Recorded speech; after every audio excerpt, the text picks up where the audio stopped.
ನಮಸ್ಕಾರ. ನಮ್ಮ ಟಿವಿಯ ವಿಶೇಷ ಕಾರ್ಯಕ್ರಮಕ್ಕೆ ಪ್ರೀತಿಯ ಸ್ವಾಗತ.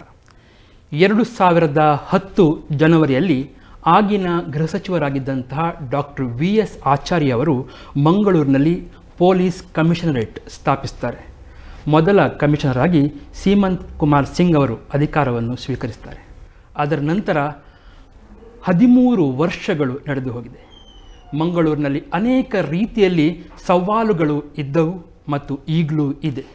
ಒಂದು ಕಡೆಯಲ್ಲಿ ಭೂ ಸಾರಿಗೆ, ಜಲ ಸಾರಿಗೆ ಹಾಗೆ ವಾಯು ಸಾರಿಗೆಯನ್ನು ಹೊಂದಿರುವಂಥ ರಾಜ್ಯದ ಏಕೈಕ ನಗರವಾಗಿರುವಂಥ ಮಂಗಳೂರು, ಮತ್ತೊಂದು ಕಡೆಯಲ್ಲಿ ಶಿಕ್ಷಣ ಕಾಶಿಯಾಗಿ ಅನೇಕ ದೊಡ್ಡ ದೊಡ್ಡ ಆಸ್ಪತ್ರೆಗಳಿಗೆ ಒಂದು ರೀತಿಯಲ್ಲಿ ಹೆಸರುವಾಸಿಯಾಗಿರುವಂಥ ಮಂಗಳೂರು, ಮತ್ತೊಂದು ಕಡೆಯಲ್ಲಿ ಭೂಗತ ಚಟುವಟಿಕೆಗಳಿಗೆ, ಭಯೋತ್ಪಾದಕ ಚಟುವಟಿಕೆಗಳಿಗೆ ಮತ್ತು ಗಾಂಜಾ ಡ್ರಗ್ಸ್ನಂಥ ಚಟುವಟಿಕೆಗಳು ಕೂಡ ಎಲ್ಲೋ ಒಂದು ಕಡೆಯಲ್ಲಿ ಗುರಿಯಾಗಿರುವುದು ಕೂಡ ನಾವು ಕಂಡಿದ್ದೇವೆ.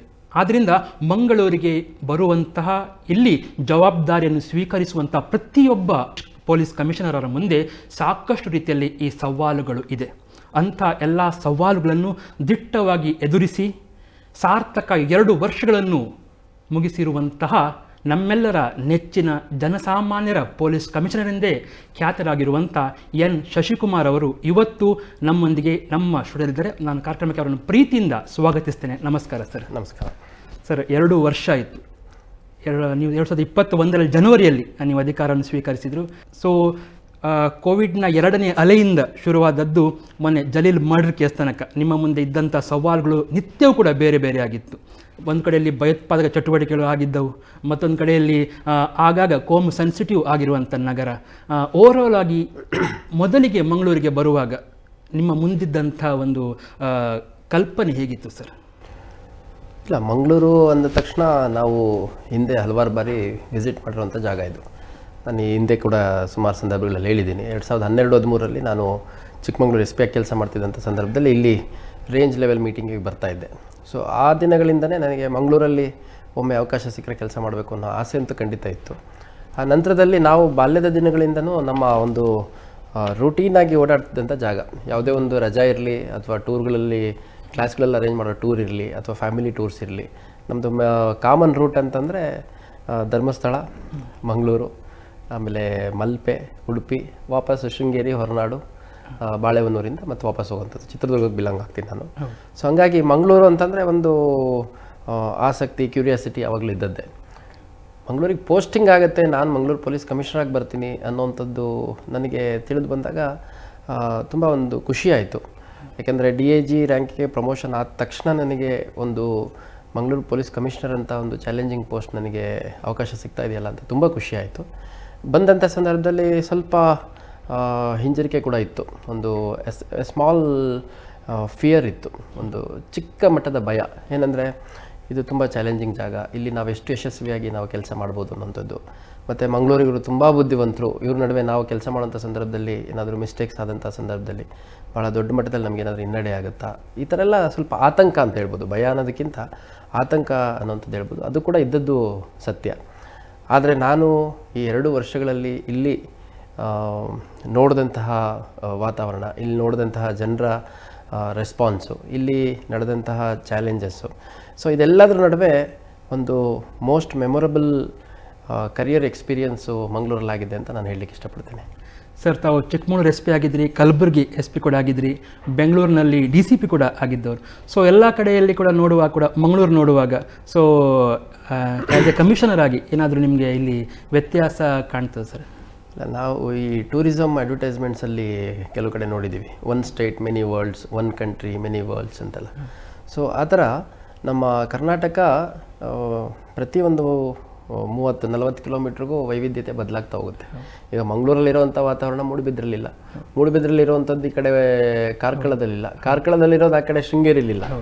ಸೊ ಪ್ರತಿಯೊಂದು 30-40 ಕಿಲೋಮೀಟ್ರ್ಗಳಿಗೆ ನಮ್ಮ ಸಂಸ್ಕೃತಿ, ನಮ್ಮ ಆಚರಣೆಗಳು, ನಮ್ಮ ಭಾಷೆಯ ವೇರಿಯೇಷನ್ಸ್ ಏನಿದ್ದಾವೆ ಅವೆಲ್ಲ ಬದಲಾಗ್ತಾ ಹೋಗುತ್ತೆ. ಹಂಗಾಗಿ ಈ apples cannot be compared with oranges ಅಂತ ಹೇಳ್ತಾರೆ. ಸೊ ಆ್ಯಪಲ್ಲೇ, ಆರೆಂಜೇ, apple cannot be orange and orange cannot be apple. So ಅದೇ ರೀತಿಯಾಗಿ ಗುಲ್ಬರ್ಗ ಎಕ್ಸ್ಪೀರಿಯನ್ಸ್ ನಾನು ಮಂಗಳೂರು ಜೊತೆ ಕಂಪೇರ್ ಮಾಡೋಕ್ಕಾಗಲ್ಲ, ಮಂಗಳೂರು ಎಕ್ಸ್ಪೀರಿಯನ್ಸ್ ನಾನು ಬೆಂಗಳೂರು ಜೊತೆ ಕಂಪೇರ್ ಮಾಡೋಕ್ಕಾಗಲ್ಲ. ಬಟ್ ಡೆಫಿನೆಟ್ಲಿ ಒಂದು ಹೇಳ್ಬೋದು, ಎವ್ರಿ ಪ್ಲೇಸ್ ಬೇರೆ ಐ ಹ್ಯಾವ್ ವರ್ಕ್ಡ್. ರಾಯಚೂರಲ್ಲಿ ಕೆಲಸ ಮಾಡಿದ್ದೀನಿ, ಚಿಕ್ಕಮಗಳೂರು, ಹಾವೇರಿ, ಗುಲ್ಬರ್ಗ, ಬೆಂಗಳೂರು ಸಿಟಿ, ಇವಾಗ ಮಂಗಳೂರು ಸಿಟಿ, ಮತ್ತು ಪ್ರೊಬೇಷನರ್ ಇದ್ದಾಗ ಬಳ್ಳಾರಿ, ನಂತರದಲ್ಲಿ ASP ಆಗಿ Tumakuru. Every place has been A great experience and enriching experience. Correct sir. ನಾವು ಒಂದಿಷ್ಟು ಪಟ್ಟಿ ಮಾಡುವಾಗ ನೀವು ಸ್ಟಾರ್ಟಿಂಗ್ ಬಂದ ಕೂಡಲೇ ಅಂದರೆ ಮಾರ್ಚಲ್ಲೇ ಕೊರೋನಾ 2ನೇ ವೇವ್ ಬಂತು ಸರ್. ಸೊ ನಿಮ್ಮ ಮುಂದೆ ಇದ್ದದ್ದು ಮೊದಲು ಬಹುಶಃ ಅದೇ ಪೊಲೀಸ್, ನಾವೆಲ್ಲ ಮನೆಯಲ್ಲಿ ಸೇಫ್ ಆಗಿದ್ದರೂ ಕೂಡ ಜನಸಾಮಾನ್ಯರು ನೀವು ರಸ್ತೆಗಳಲ್ಲಿ ಅಥವಾ ಜನಸಾಮಾನ್ಯರ ಅಂದರೆ ಏನು ತೊಂದರೆ ಆಗೋ ರೀತಿಯಲ್ಲಿ ಎಲ್ಲ ಮಾಡಬೇಕು ಎಲ್ಲ ಮಾಡಿದಂಥವ್ರು, ದಿಟ್ಟದಿಂದ ನೀವು ಅದನ್ನು ನಿರ್ವಹಿಸಿದವರು, ಆ ಅನುಭವ ನೆನಪಿಸುವಾಗ ಈ 2 ವರ್ಷಗಳ ಟರ್ಮಲ್ಲಿ ಏನು ಒಂದು ಮಾತನ್ನು ಹೇಳ್ತಾರೆ, ಪ್ರತಿಯೊಂದು ಚಾಲೆಂಜಸ್ನ ನಾವು ಅಪಾರ್ಚುನಿಟೀಸ್ ಆಗಿ ಟ್ರಾನ್ಸ್ಲೇಟ್ ಮಾಡ್ಕೋಬೇಕು ಅಂತ. ಸೊ ಕೋವಿಡ್ 2ನೇ ಅಲೆ ಅದು ಒಂದು ಸೆಟ್ ಪ್ರೋಟೋಕಾಲ್, ಒಂದು SOPನ ಫಾಲೋ ಮಾಡ್ದಂಗೆ ಆಯ್ತು ಅಷ್ಟೇ. ಆದರೆ ಮೊದಲನೇ ಅಲೆಯಲ್ಲಿ ನಾನು ಬೆಂಗಳೂರಲ್ಲಿ ಕೆಲಸ ಮಾಡ್ತಾಯಿದ್ದೆ. ಸೊ ಆಗ ಮೊದಲನೇ ಅಲೆ ಬಂದಾಗ ನಮಗೆ ಫಸ್ಟ್ ಮೀಟಿಂಗು ತೊಗೊಂಡಿದ್ದು ನನಗಿನ್ನೂ ನೆನಪಿದೆ. ಭಾಸ್ಕರ್ ರಾವ್ ಸರ್ ಅವರು ಆಗ ಕಮಿಷನರ್ ಇದ್ದರು. ಸೊ ಸುಮಾರು ಜನ ನಮ್ಮ ಹಿರಿಯ ಅಧಿಕಾರಿಗಳಿದ್ದರು, ಮತ್ತು ಕೆಲವರು ಡಾಕ್ಟ್ರುಗಳು ಆರ್ ಇನ್ ಪೊಲೀಸ್ ಡಿಪಾರ್ಟ್ಮೆಂಟ್ ಅವ್ರುಗಳಿದ್ದರು. ಆಮೇಲೆ ಬೇರೆ ಡಿಪಾರ್ಟ್ಮೆಂಟಿಂದ ಈ ಮೆಡಿಕಲ್ ಹೆಲ್ತ್ ಡಿಪಾರ್ಟ್ಮೆಂಟಿಂದ ಕೆಲವು ಅಫಿಷಿಯಲ್ಸ್ ಬಂದಿದ್ದರು. ಸೊ ನನಗೆ ಆ ಮೀಟಿಂಗಲ್ಲಿ ಕಂಡು ಬಂದಿದ್ದು, ಯಾರಿಗೂ ಏನೂ ಕ್ಲಾರಿಟಿ ಇಲ್ಲ, ಯಾರಿಗೂ ಏನು ಮಾಡಬೇಕು ಅಂತ ಗೊತ್ತಿಲ್ಲ. ಆದರೆ ನಮ್ಮ ಕಮಿಷನರ್ಗಾಗಲಿ ಅಲ್ಲಿರೋಂಥ ಎಲ್ಲ ಅಧಿಕಾರಿಗಳಿಗೆ ಒಂದು ಸ್ಪಷ್ಟತೆ ಇದೆ, ಈ ಚಾಲೆಂಜನ್ನು ನಾವು ಒಂದು ಅಪಾರ್ಚುನಿಟಿಯಾಗಿ ಉಪಯೋಗಿಸ್ಕೋಬೇಕು, ಈ ಚಾಲೆಂಜನ್ನು ನಾವು ಸಾರ್ವಜನಿಕರ ವಿಶ್ವಾಸ ಗಳಿಸಲಿಕ್ಕೆ ಉಪಯೋಗಿಸ್ಕೋಬೇಕು. ನಮಗೆ ಒಂದೇ ಇನ್ಸ್ಟ್ರಕ್ಷನ್ ಬಂದಿದ್ದು ಏನಂದರೆ, take care of yourself, follow all the protocol that so that your family is protected, and at the same time try to give your best ಅಂತ. ಆಗ ನಮಗೆ ಏನು ಅನುಭವ ಆಯಿತು ಅದು ಇಲ್ಲಿ ಕೋವಿಡ್ 2ನೇ ಅಲೆಯಲ್ಲಿ ಮತ್ತೆ ಅದನ್ನು ರಿಪೀಟ್ ಮಾಡಬೇಕಾಗಿ ಬಂತು, SOPನ ಮತ್ತೆ ಆಪ್ರೇಟ್ ಮಾಡಬೇಕಾಗಿ ಬಂತು. ಆದರೆ ನಿಜವಾಗ್ಲೂ ಮಂಗಳೂರು ಜನರಿಗೆ ನಾನು ಕೃತಜ್ಞತೆ ಸಲ್ಲಿಸಲೇಬೇಕು. ನಮ್ಮ ನಿರೀಕ್ಷೆಗಿಂತ ಹೆಚ್ಚಿನ ರೀತಿಯಲ್ಲಿ ರೆಸ್ಪಾಂಡ್ ಮಾಡಿದರು. ತಾವು ಅಬ್ಸರ್ವ್ ಮಾಡಿರ್ಬೋದು, ನಮ್ಮಲ್ಲಿ ಯಾವುದೇ ಒಂದು ಲಾಠಿ ಚಾರ್ಜ್ ಆಗಲಿಲ್ಲ, ಯಾವುದೇ ಒಂದು ಗಲಾಟೆಗಳಾಗಲಿಲ್ಲ, ಗದ್ದಲಗಳಾಗಲಿಲ್ಲ.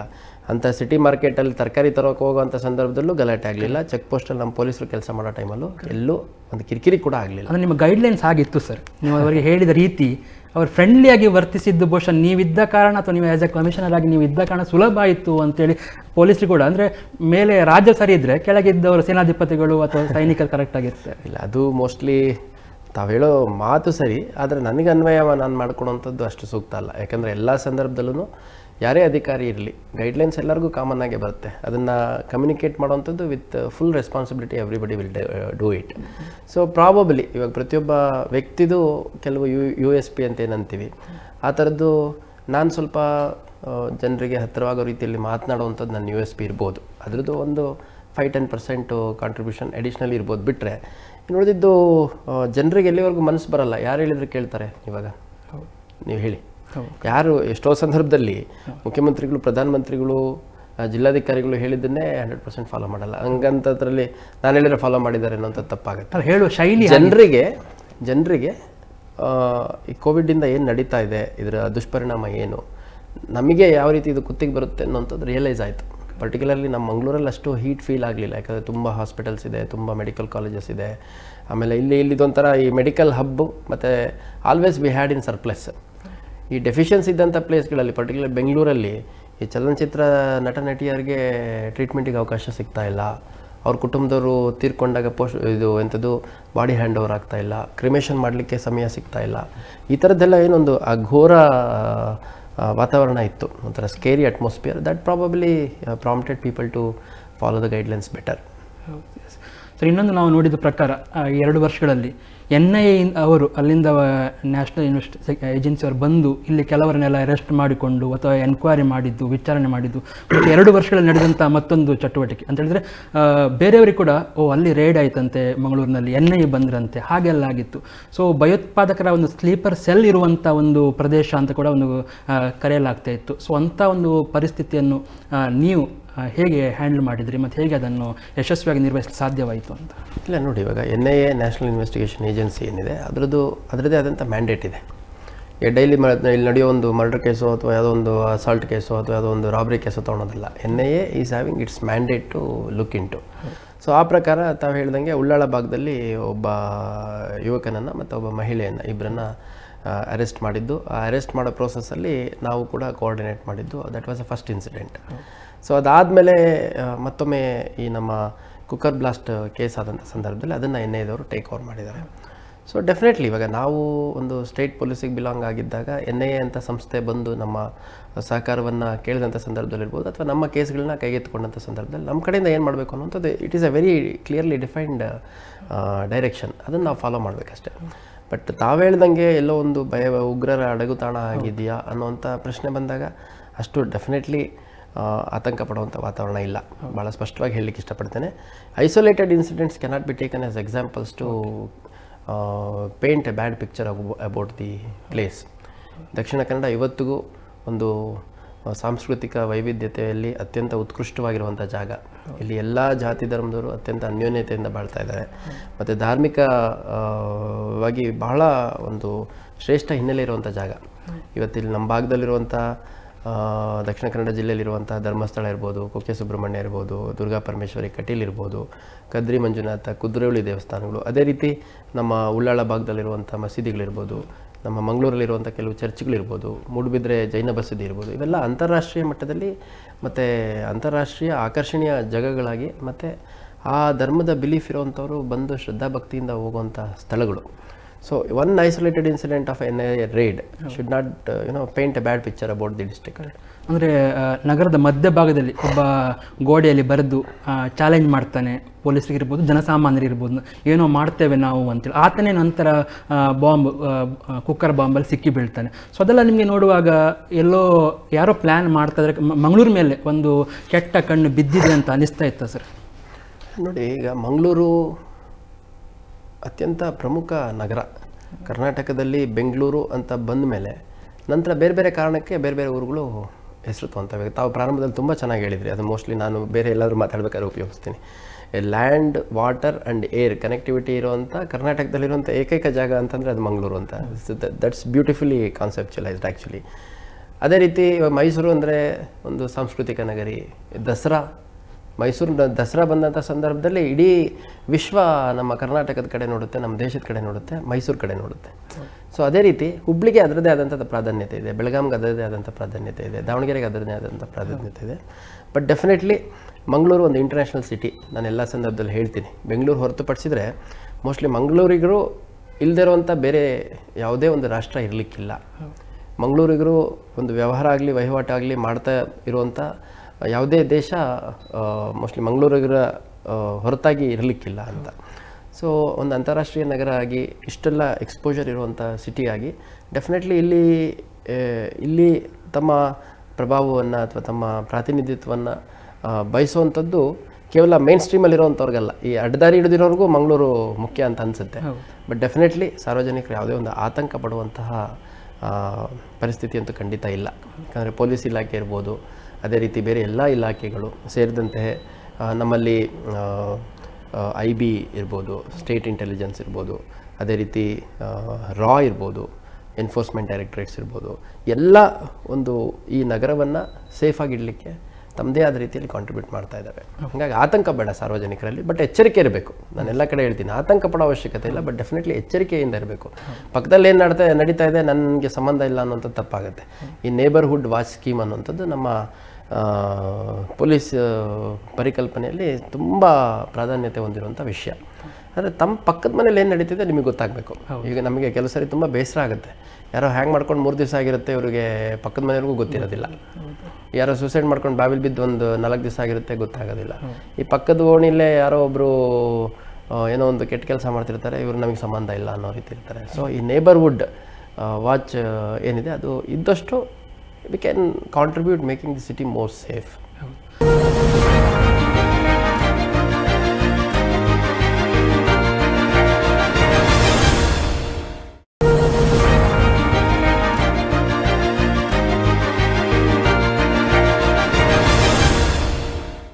ಸರ್, ಕಳೆದ ಬಾರಿ ಮಂಗಳೂರಲ್ಲಿ ಅಂದರೆ ನಮ್ಮ ಜಿಲ್ಲೆಯಲ್ಲಿ 3 ಮರ್ಡರ್ ಆಯಿತು. ಒಂದು ನಿಮ್ಮ ವ್ಯಾಪ್ತಿಯಲ್ಲಿ, ಕಮಿಷನರ್ ವ್ಯಾಪ್ತಿಯಲ್ಲಿ ಫಾಜಿಲ್ ಅಂತ ಮರ್ಡರ್ ಆಯಿತು.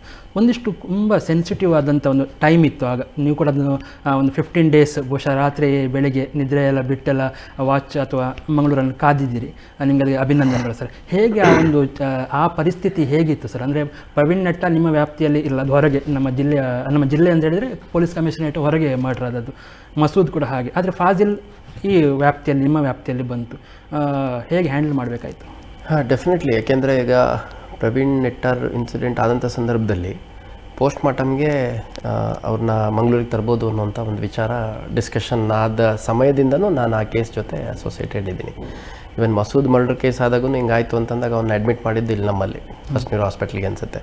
ಸೊ ಅವ್ನ ಬಾಡಿ ತೊಗೊಂಡೋಗುವಂಥ ಸಂದರ್ಭದಲ್ಲಿ ಮತ್ತು ಪ್ರವೀಣ್ ನೆಟ್ಟಾರ್ ಆದಂಥ ಸಂದರ್ಭದಲ್ಲಿ ಏನು ನಡೀತಾ ಇದೆ ಅನ್ನೋಂಥದ್ರ ಬಗ್ಗೆ ನಮಗೆ ಸ್ವಲ್ಪ ಪರ್ಸ್ಪೆಕ್ಟಿವ್ ಇತ್ತು. ಆ ಮಧ್ಯದಲ್ಲಿ ಈ ಫಾಜಿಲ್ ಕೊಲೆ ಪ್ರಕರಣ ಒಂದು ನಡೆದು ಹೋಯಿತು. ಆದರೆ ನಾನು ಭಾಳ ಪೂರ್ತಿ ಮನಸ್ಸಿನಿಂದ ಮಂಗಳೂರಿಗರಿಗೆ ನಾನು ಧನ್ಯವಾದ ಅರ್ಪಿಸ್ಲಿಕ್ಕೆ ಇಷ್ಟಪಡ್ತೇನೆ. ಯಾಕೆಂದರೆ ಆ ಒಂದು ಘಟನೆ ಆದರೂ ಕೂಡ ಎಲ್ಲೂ ಶಾಂತಿಭಂಗ ಆಗುವಂಥದ್ದು ಅಥವಾ ಬೇರೆ ಏನಾದರೂ ಅಹಿತಕರ ಘಟನೆ ನಡೆಯುವಂಥದ್ದು ಆಗಲಿಲ್ಲ. ಸೊ ಯಾವುದೇ ಒಂದು ಘಟನೆ ನಡೆದಾಗ, ಇವಾಗ ಒಂದು 4-5 ದಿವಸದ ಕೆಳಗೂ ಕೂಡ ಒಂದು ಮರ್ಡರ್ ಆಯಿತು, ಒಂದು ವಾರದ ಕೆಳಗೆ. ಸೊ ಆ ಸಂದರ್ಭದಲ್ಲೂ ಕೂಡ ಸಾರ್ವಜನಿಕರೆಲ್ಲೂ ಸಂಯಮ ಕಳ್ಕೊಳ್ಳಿಲ್ಲ. ಆಯಿತು, ಇನ್ಸಿಡೆಂಟ್ ಆಗಿದೆ, ಇನ್ಸಿಡೆಂಟ್ ತಡಿಲಿಕ್ಕೆ ಪೊಲೀಸರಿಗೆ ಸಾಧ್ಯ ಆಗ್ತಿತ್ತಾ, ಅದ್ರ ಬಗ್ಗೆ ಅವರೇ ವಿಶ್ಲೇಷಣೆ ಮಾಡಿಕೊಂಡು, ಇಲ್ಲ ಪೊಲೀಸರು ಆ್ಯಕ್ಷನ್ಗಾಗಲಿ ಇಲ್ಲಿ ಕೃತ್ಯ ಆಗಿರೋದಕ್ಕೆ, ಈ ಒಂದು ಘಟನೆ ನಡೆದಿರೋದಕ್ಕಾಗಲಿ ಯಾವುದು ಸಂಬಂಧ ಇಲ್ಲ. ಈಗ ನೆಕ್ಸ್ಟ್ ಪೊಲೀಸರು ಇನ್ವೆಸ್ಟಿಗೇಷನ್ ಕರೆಕ್ಟಾಗಿ ಜಸ್ಟಿಸ್ ಮಾಡ್ತಾ ಇದ್ದಾರೆ. ಅವ್ರು ಹೇಳಿದರು 24 ಗಂಟೆ ಒಳಗೆ ನೀವು ಅರೆಸ್ಟ್ ಮಾಡಬೇಕು ಅಂತ. ಆ ಸಂದರ್ಭದಲ್ಲಿ ನಾನು ಹೇಳಿದೆ, ನೋಡಿ ಭಾಳ ಕಾಂಪ್ಲಿಕೇಟೆಡ್ ಕೇಸ್ಗಳು ಗಂಟೆಗಳಲ್ಲಿ, ಕೆಲವೇ ನಿಮಿಷಗಳಲ್ಲಿ ಕ್ರ್ಯಾಕ್ ಆಗಿರುವಂಥ ಉದಾಹರಣೆ ಇದೆ. ಒಂದು ಸಣ್ಣ ಸಣ್ಣ ಕೇಸ್ಗಳು ಪತ್ತೆನೇ ಆಗದಿರುವಂಥ ಸಂದರ್ಭ ಇರುತ್ತೆ. ಹಂಗಾಗಿ ನೀವು ಟೈಮ್ ಫ್ರೇಮ್ ಕೊಟ್ಟರೆ ನಮಗೆ ಡೆಫಿನೆಟ್ಲಿ ಇನ್ನೂ ಹೆಚ್ಚು ಒತ್ತಡ ಹಾಕಿ ನಮ್ಮ ಅಧಿಕಾರಿಗಳಿಂದ ಕೆಲಸ ಮಾಡಿಸ್ಲಿಕ್ಕೆ ಸಾಧ್ಯ ಆಗುತ್ತೆ. ಬಟ್ ಇಷ್ಟೇ ಸಮಯ ಅಷ್ಟೇ ಸಮಯ ಅಂತಂದರೆ ತಪ್ಪಾಗುತ್ತೆ ಅನ್ನೋಂಥದ್ದು ತಾವು ಅರ್ಥ ಮಾಡ್ಕೋಬೇಕು ಅಂತಂದು ನಾವು ಅಪೀಲ್ ಮಾಡಿದ್ವಿ. We will ensure that justice is going to be done, accused are going to be quickly arrested ಅಂತ. ಸೊ ಜನ ಸಂಯಮದಿಂದ ನಮ್ಮ ಏನು ಮನವಿ ಇತ್ತು ಅದನ್ನು ಪುರಸ್ಕರಿಸಿದರು. ಮತ್ತು ವಿತಿನ್ ಒಂದು 24 ಅವರ್ಸಲ್ಲೇ ನಾವು ಆಲ್ಮೋಸ್ಟ್ ಅರೆಸ್ಟ್. ನೆಕ್ಸ್ಟ್ ಡೇ ನಾವು ಅವನ್ನ ನ್ಯಾಯಾಲಯದ ಮುಂದೆ ಕೂಡ ಹಾಜರು ಮಾಡಿದ್ವಿ. ಅದಾದಮೇಲೆ ಮತ್ತೆ ಪ್ರೈಮ್ ಸಸ್ಪೆಕ್ಟ್ ಯಾರಿದ್ದ ಅವನೊಬ್ಬನ 4 ಜನರನ್ನು ಅರೆಸ್ಟ್ ಮಾಡಿದ್ವಿ. ಸೊ ಎಲ್ಲ ಘಟನೆಗಳಲ್ಲಿ ನಾನು ಹೇಳುವಂಥದ್ದು, ಸಾರ್ವಜನಿಕರು ಒಂದು ರಿಸ್ಟ್ರೆಂಟ್, ಸಂಯಮ ಏನಿದೆ ಅದನ್ನು ತೋರಿಸ್ಬೇಕಾಗತ್ತೆ. ಆ ತೋರಿಸಿದಂಥ ಸಂದರ್ಭದಲ್ಲಿ ನೋಡಿ, ಯಾವುದೇ ಒಂದು communal incident, law and order incident ಆದಾಗ ಇನ್ಸಿಡೆಂಟ್ ಮಾಡಿದವರು, ಇನ್ಸಿಡೆಂಟ್ ಯಾರಿಗೆ ಆಗಿರುತ್ತೆ ಅವ್ರಿಗಿಂತ ಹೆಚ್ಚಾಗಿ ಸಾರ್ವಜನಿಕರಿಗೆ ತುಂಬ ತೊಂದರೆ ಆಗುವಂಥದ್ದು. ನಾವು ಮನೆ ಬಾಗಿಲು ತಟ್ತಾ ಇದ್ದೀವಿ ಅಂತಂದರೆ ಅವರು ಆ ಕೃತ್ಯದಲ್ಲಿ ಇರಲಿ ಬಿಡಲಿ ಎದ್ಕೊಂಡು ಮನೆ ಬಿಟ್ಟು ಹೋಗ್ಬಿಡ್ತಾರೆ. ಏನಾದರೂ ಕಲ್ತೂರಾಟ ಅಂತ ಇಂಥವಾದಂಥ ಸಂದರ್ಭದಲ್ಲಿ ಊರೂರೇ ಖಾಲಿ ಆಗುತ್ತೆ. ಆವಾಗ ಹೆಣ್ಮಕ್ಳ ಪರಿಸ್ಥಿತಿ ಏನು, ಮಕ್ಕಳು ಮರಿ ಪರಿಸ್ಥಿತಿ ಏನು, ವಯಸ್ಸಾದಂಥವ್ರ ಪರಿಸ್ಥಿತಿ ಏನು, ಮತ್ತು ಅಲ್ಲಿ ದನಕರುಗಳ ಪರಿಸ್ಥಿತಿ ಏನು, ಇದನ್ನೆಲ್ಲ ನಾವು ಅರ್ಥ ಮಾಡ್ಕೋಬೇಕಾಗತ್ತೆ. ಸೊ ಆ ನಿಟ್ಟಿನಲ್ಲಿ ನಾನು ಮಂಗಳೂರು ಭಾಗದ ಜನರಿಗೆ ಮತ್ತೊಮ್ಮೆ ಧನ್ಯವಾದ ಅರ್ಪಿಸ್ಲಿಕ್ಕೆ ಇಷ್ಟಪಡ್ತೇನೆ. ಯಾವುದೇ ಘಟನೆ ನಡೆದರೂ ಕೂಡ ಇಲ್ಲಿನ ಜನರು ತುಂಬ ಸಂಯಮದಿಂದ ವರ್ತಿಸಿದ್ದಾರೆ. ಸರಿ, ಇದೆ ಜಲೀಲ್ ಪ್ರಕರಣ ಆದಾಗ, ಜಲೀಲ್ ಮರ್ಡರ್ ಕೇಸ್ ಆದಾಗ ಅದು ತುಂಬ ಜನರಿಗೆ ಮತ್ತೆ ಮಂಗಳೂರು ಹಾಗೆ ಆಯಿತಾ ಅಂತ ಒಂದು ಹೆದರಿಕೆ ಶುರುವಾದದ್ದು ನಾವು ಈ ಕಾರ್ಯಕ್ರಮ ಲೈವ್ ಎಲ್ಲ ಮಾಡುವಾಗ ನಮಗೆ ಜನರೇ ಹೇಳಿದ್ದು ಅಂತ. ಆದರೆ ಆ 24 ಗಂಟೆ ಒಳಗೆ ಅಷ್ಟು ಕ್ಲೂ ತುಂಬ ಕಡಿಮೆ ಇದ್ದರೂ ಕೂಡ ನೀವು ಅದನ್ನು ನಿರ್ವಹಿಸಿದ ರೀತಿ ಮತ್ತು ಅದನ್ನು ಹರಡದೆ ಮಾಡಿದಂತ, ಅಂದರೆ ಅದೆಲ್ಲಿ ಕೂಡ ಅದು ಪ್ರಾಬ್ಲಮ್ ವಿಸ್ತರಣೆ ಆಗದೆ ಕೂಡಲೇ ಅಲ್ಲೇ ನ್ಯಾಬ್ ಆದದ್ದು ಎಲ್ಲ ನಿಮಗೆ ನೋಡುವಾಗ ಎಷ್ಟರ ಮಟ್ಟಿಗೆ ಇಂಥ ಪ್ರಕರಣಗಳೊಂದು ಚಾಲೆಂಜ್ ಆಗಿ ಬರುತ್ತೆ. ಮತ್ತು ಇದು ದೊಡ್ಡದ ರೀತಿಯಲ್ಲಿ, ಅಂದರೆ ವೈಭವೀಕರಣ ಆಗದ ರೀತಿಯಲ್ಲಿ, ಇನ್ನೊಂದು ಕಡೆ ಸೋಷಿಯಲ್ ಮೀಡಿಯಾ ಕೂಡ ತಾವು ಅನೇಕ ಬಾರಿ ಹೇಳಿದ್ರಿ, ಸೋಷಿಯಲ್ ಮೀಡಿಯಾಗಳನ್ನು ಮಿಸ್ಹ್ಯಾಂಡಲ್ ಮಾಡೋದು ಅಥವಾ ಮಿಸ್ಯೂಸ್ ಮಾಡೋದ್ರಿಂದ ಅದರಿಂದಲೇ ಅರ್ಧ ಪ್ರಾಬ್ಲಮ್ ಜಾಸ್ತಿ ಆಗುತ್ತೆ ಅಂತೇಳಿ. ಇದು ಹೇಗೆ ನಿರ್ವಹಿಸಲಿಕ್ಕೆ ಮತ್ತು ಹ್ಯಾಂಡಲ್ ಮಾಡಲಿಕ್ಕೆ ಸುಲಭ ಆಗುತ್ತೆ ಅಂತ ಸರ್? ಈಗ ನೋಡಿ ಸರ್, ಜಲೀಲ್ ಅನ್ನೋ ವ್ಯಕ್ತಿದು ಕೊಲೆ ಆದ ತಕ್ಷಣ ನಮಗೆ ಇವಾಗ ಏನಾಗ್ಬಿಟ್ಟಿದೆ, ಮೊಬೈಲು ಮತ್ತು CCTV ಇವೆರಡರ ಮೇಲೆ ಇನ್ವೆಸ್ಟಿಗೇಷನಿಗೆ ಡಿಪೆಂಡ್ ಆಗಬೇಕು ಅನ್ನೋಂಥ ಪರಿಸ್ಥಿತಿ ಸುಮಾರು ಸಂದರ್ಭದಲ್ಲಿ ನಾವು ನೋಡಿದ್ದೀವಿ. ನಮ್ಮ ಅಧಿಕಾರಿಗಳು, ನಾನು ಸೇರಿದಂತೆ CCTV ಸಿಗ್ತಾ ಮೊಬೈಲ್ ಸಿಗಲಿಲ್ಲ ಅಂದರೆ ಆರೋಪಿ ಪತ್ತೆ ಮಾಡೋದು ಹೆಂಗೆ? ಇವೆರಡೂ ಇಲ್ದಲೇ ಇದ್ದಾಗೂ ಕೊಲೆಗಳಾಗಿದ್ದಾವೆ, ಇವೆರಡೂ ಇಲ್ದಲೇ ಇದ್ದಾಗೂ ಆರೋಪಿಗಳು ಪತ್ತೆ ಆಗಿದೆ. ಸೊ ಅದನ್ನು ನಾವು ಗಮನದಲ್ಲಿ ಇಟ್ಕೋಬೇಕು. ಅನ್ಫಾರ್ಚುನೇಟ್ಲಿ ಆ ಇನ್ಸಿಡೆಂಟ್ ನಡೆದಿದ್ದು ಯಾರು ಮಾಡಿದ್ರು ಅನ್ನೋಂಥದ್ದು ಕ್ಲಿಯರ್ ಲೀಡ್ ನಮಗೆ ಇರಲಿಲ್ಲ. ಬಟ್ ನಾವು ಪ್ರೋಸೆಸ್ ಮಾಡಿದಂಥ ಸಂದರ್ಭದಲ್ಲಿ ಮತ್ತು ಅಲ್ಲಿ ನಡೆದಂಥ ಕೆಲವು ಘಟನಾವಳಿಗಳು, 2 ವರ್ಷದ ಕೆಳಗೆ ಒಂದು ಚಿಕ್ಕ ಘಟನೆ ನಡೆದಿತ್ತು, ಈ ಥರದೊಂದು ಲೀಡ್ ಸಿಕ್ಕಾಗ ಮತ್ತು ಅಕ್ಯೂಸ್ಡ್ಗಳದ್ದು ಸಬ್ಸಿಕ್ವೆಂಟ್ ಕಂಡಕ್ಟ್ ಪೋಸ್ಟ್ ಇನ್ಸಿಡೆಂಟ್ ಏನಿದೆ ಅದರೆಲ್ಲದ್ರ ಬೇಸಿಸ್ ಮೇಲೆ we could quickly arrive at the confirmation about the possible suspects. So ಅವ್ರನ್ನ ಇಟ್ಕೊಂಡು ನಾವು ವಿಚಾರಣೆ ಮಾಡಿದಂಥ ಸಂದರ್ಭದಲ್ಲಿ ನಮಗೆ ಅವ್ರನ್ನ ಪತ್ತೆ ಮಾಡಲಿಕ್ಕೆ ಸಾಧ್ಯ ಆಯಿತು. ಅಲ್ಲಿ ಸಾರ್ವಜನಿಕರು ಕೂಡ ಸ್ಥಳೀಯವಾಗಿ ಮಾಹಿತಿ ಏನಿದೆ ಈ ಒಂದು ಕೃತ್ಯದ ಹಿನ್ನೆಲೆ ಅದನ್ನೆಲ್ಲ ಹೇಳೋದ್ರಲ್ಲಿ ಭಾಳ ಸಹಕರಿಸಿದರು. ಸೊ ಅದರಿಂದ ನಾವು 4 ಜನ ಆರೋಪಿಗಳನ್ನ ಕ್ವಿಕ್ಲಿ ಅರೆಸ್ಟ್ ಮಾಡಲಿಕ್ಕೆ ಸಾಧ್ಯ ಆಯಿತು. ಒಂದು. ಎರಡನೇದು, ಸಾಮಾಜಿಕ ಜಾಲತಾಣಗಳಲ್ಲಿ ಫಾಜಿಲ್ ಘಟನೆ ನಡೆದಂಥ ಸಂದರ್ಭದಲ್ಲಿ ಭಾಳ ದೊಡ್ಡ ಮಟ್ಟದಲ್ಲಿ ಪ್ರಚಾರ ಅಪಪ್ರಚಾರ ಎರಡೂ ನಡೆದಿತ್ತು. ಆದರೆ ಜಲೀಲ್ ಪ್ರಕರಣದಲ್ಲಿ ಪ್ರಚಾರ ಅಪಪ್ರಚಾರ ಎರಡೂ ಸ್ವಲ್ಪ ಕಡಿಮೆ ಮಟ್ಟದಲ್ಲಿ ಖಂಡಿತ ನಡೀತು ಅಂತ. ಅದಕ್ಕೆ ಅಷ್ಟು ಟೈಮ್ ನೀವು ಕೊಟ್ಟಿಲ್ಲ, ನೀವು ತಕ್ಷಣಕ್ಕೆ ಅದನ್ನು ಟೈಮ್ ಕೊಡೋದ್ರ ಜೊತೆಗೆ ಸಾರ್ವಜನಿಕರಿಗೂ ಎಲ್ಲೋ ಒಂದು ಕಡೆ ಇದರ ಹಿನ್ನೆಲೆ ಏನಿದೆ, ಯಾವ ಪ್ರಿಟೆಕ್ಸ್ಟಲ್ಲಿ ಆಗಿರ್ಬೋದು ಅನ್ನೋಂಥದ್ರ ಬಗ್ಗೆ ಒಂದು ಲಾರ್ಜರ್ ಅಂಡರ್ಸ್ಟ್ಯಾಂಡಿಂಗ್ ಬಂದಿತ್ತೇನೋ ಅನ್ನೋಂಥದ್ದು ನನ್ನ ಅಭಿಪ್ರಾಯ. ಸರ್, ಇನ್ನೊಂದು ಟೋಲ್ ಗೇಟ್ ಪ್ರತಿಭಟನೆ ತಿಂಗಳ ಅಂತ ಹೋಯಿತು, ಒಂದು ತಿಂಗಳು ಬರೀ ಹೋಯಿತು. ಸೊ ಅದು ಕೂಡ ನಿಮ್ಮ ವ್ಯಾಪ್ತಿಯಲ್ಲಿ ಬಂದಂಥ ಒಂದು ದೊಡ್ಡ ಸವಾಲಾಗಿತ್ತು. ಏನು ಗಲಾಟೆ ಆಗದ ರೀತಿಯಲ್ಲಿ, ಘರ್ಷಣೆ ಆಗದಂತೆ ನೀವು ಅಲ್ಲಿ ಅದು ಒಂದು ದೊಡ್ಡ ಹೋರಾಟ ಆದಾಗ ನೀವು ಅಲ್ಲಿ ನಡುವಲ್ಲಿ ನಿಂತು ಅದನ್ನು ಭಾರಿ ಸಮಾಧಾನದಿಂದ ನಿರ್ವಹಿಸಿದಲ್ಲ ನೋಡುವಾಗ ನಿಮ್ಗೆ ಅದು ಕೂಡ ಒಂದು ಚಾಲೆಂಜ್ ಅಂತ ಅನಿಸ್ತಾ ಇತ್ತು ಸರ್? ಖಂಡಿತ, ಡೆಫಿನೆಟ್ಲಿ. ನೋಡಿ, ಪೊಲೀಸರದ್ದು ಫಸ್ಟ್ ಮ್ಯಾಂಡೇಟ್ ಏನು?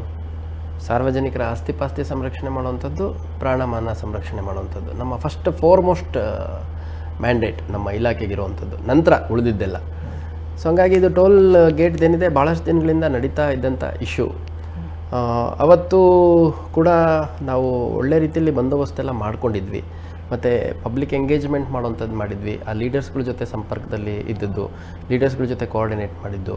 ಮತ್ತು ಅಲ್ಲಿ ಹೊರಗಿಂದ ಬಂದಂಥವ್ರು, ಅಂದರೆ ಸೂರತ್ಕಲ್ ಭಾಗದವ್ರು ಅಲ್ಲದೆ ಸಾಕಷ್ಟು ಜನ ಇವಾಗ ಮೂಡುಬಿದ್ರೆಯಿಂದ ಬಂದರು, ಲೀಡರ್ಸ್ ಬಂದರು, ಉಡುಪಿಯಿಂದ ಬಂದರು, ಮಂಗಳೂರಿಂದ ಬಂದರು, ಬೇರೆ ಬೇರೆ ಪಕ್ಷದ ಮುಖಂಡರುಗಳು, ಈ ಹಿಂದೆ ಚುನಾಯಿತ ಪ್ರತಿನಿಧಿಗಳಾಗಿದ್ದಂಥವ್ರು, ಸ್ಥಳೀಯವಾಗಿ ಇವಾಗ ಸಾಕಷ್ಟು ಜನ ಚುನಾಯಿತ ಪ್ರತಿನಿಧಿಗಳು ಬೇರೆ ಬೇರೆ ಹಂತದಲ್ಲಿರುವಂಥವ್ರು ಎಲ್ಲ ಅದರಲ್ಲಿ ಭಾಗವಹಿಸಿದರು. ಸೊ ಆ ಸಂದರ್ಭದಲ್ಲಿ ಆ್ಯಕ್ಚುಲಿ ಒಂದು ಚಿಕ್ಕ ಕಾಂಟ್ರವರ್ಸಿ ಆಯಿತು. ಅದನ್ನು ನಾನು ಹೇಳಲೇಬೇಕು ಈ ಸಂದರ್ಭದಲ್ಲಿ. ಅಲ್ಲಿನ ಸ್ಥಳೀಯ ಸುರತ್ಕಲ್ ಟೋಲ್ ನಾಕಾ ತೆರವು ಹೋರಾಟ ಸಮಿತಿ ಏನಿದೆ ಅದರ ಸದಸ್ಯರಿಗೆ ಲೇಟ್ ಈವ್ನಿಂಗ್ ಮತ್ತು ಲೇಟ್ ನೈಟ್ ಹೋಗ್ಬಿಟ್ಟು ನೋಟಿಸ್ ಸರ್ವ್ ಮಾಡಿದರು ಅನ್ನುವಂಥದ್ದು. ಸೊ ಅದನ್ನು ನಾನು ಸ್ಪಷ್ಟವಾಗಿ ಅವತ್ತೇ ಮರುದಿನವೇ ಅದನ್ನು ಕ್ಲಾರಿಫಿಕೇಷನ್ ಕೊಟ್ಟಿದ್ದೆ. ಈಗ ನಮ್ಮ ಇನ್ಸ್ಟ್ರಕ್ಷನ್ ಏನಿರುತ್ತೆ, ನೋಟಿಸ್ ಸರ್ವ್ ಮಾಡಿ ಅಂತ. ನೋಟಿಸ್ ಸರ್ವ್ ಮಾಡಿ ಅನ್ನೋದಕ್ಕೆ ಒಂದು ಅದರದ್ದೇ ಆದಂಥ ಟರ್ಮ್ಸ್ ಆ್ಯಂಡ್ ಕಂಡೀಷನ್ಸ್ ಇರುತ್ತೆ. ಯಾವುದೋ ಒಂದು ವಯಸ್ಸಾಗಿರೋರ ಮನೆಗೆ ಮಧ್ಯರಾತ್ರಿ ಹೋಗ್ಲಿಕ್ಕೆ ಆಗಲ್ಲ, ತಪ್ಪೋದು. ಅಥವಾ ಹೆಣ್ಮಕ್ಳಿರೋ ಮನೆಗೆ ಮಧ್ಯರಾತ್ರಿ ಹೋಗಲಿಕ್ಕೆ ಅಥವಾ ಲೇಟ್ ಈವ್ನಿಂಗ್ ಹೋಗ್ಲಿಕ್ಕೆ ಸಾಧ್ಯ ಆಗಲ್ಲ.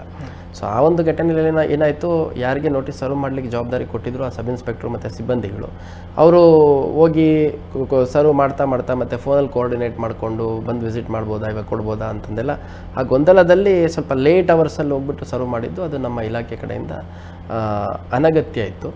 ಸೊ ಅದು ಸ್ವಲ್ಪ ದೊಡ್ಡ ಮಟ್ಟದಲ್ಲಿ ಕಾಂಟ್ರವರ್ಸಿ ಆಗಿದ್ದನ್ನು ನಾನು ಗಮನಿಸಿದೆ.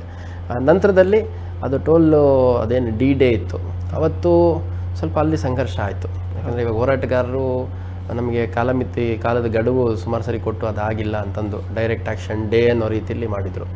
ಅದನ್ನು ನಾವು ಸೋಷಿಯಲ್ ಮೀಡಿಯಾದಲ್ಲಿ ಹಾಕಿದ ಪೋಸ್ಟ್ಗಳಿಗೆ ಅಬ್ಜೆಕ್ಷನ್ ವ್ಯಕ್ತಪಡಿಸಿದ್ವಿ, ಮೀಡಿಯಾಗೆ ಕ್ಲಾರಿಫಿಕೇಷನ್ ಕೊಟ್ಟಿದ್ವಿ, ಪ್ರಿವೆಂಟಿವ್ ಕೇಸಸ್ ಮಾಡಿದ್ವಿ. ಅಷ್ಟಾಗಿಯೂ ಕೂಡ ಅಲ್ಲಿ ಸ್ವಲ್ಪ ಗೊಂದಲ ಆಗಿದ್ದು ಹೌದು. ಅದು ಇನ್ನು ಸ್ವಲ್ಪ ಇವಾಗ ಏನು ಮಾಡ್ಬೋದು, what are the options before us?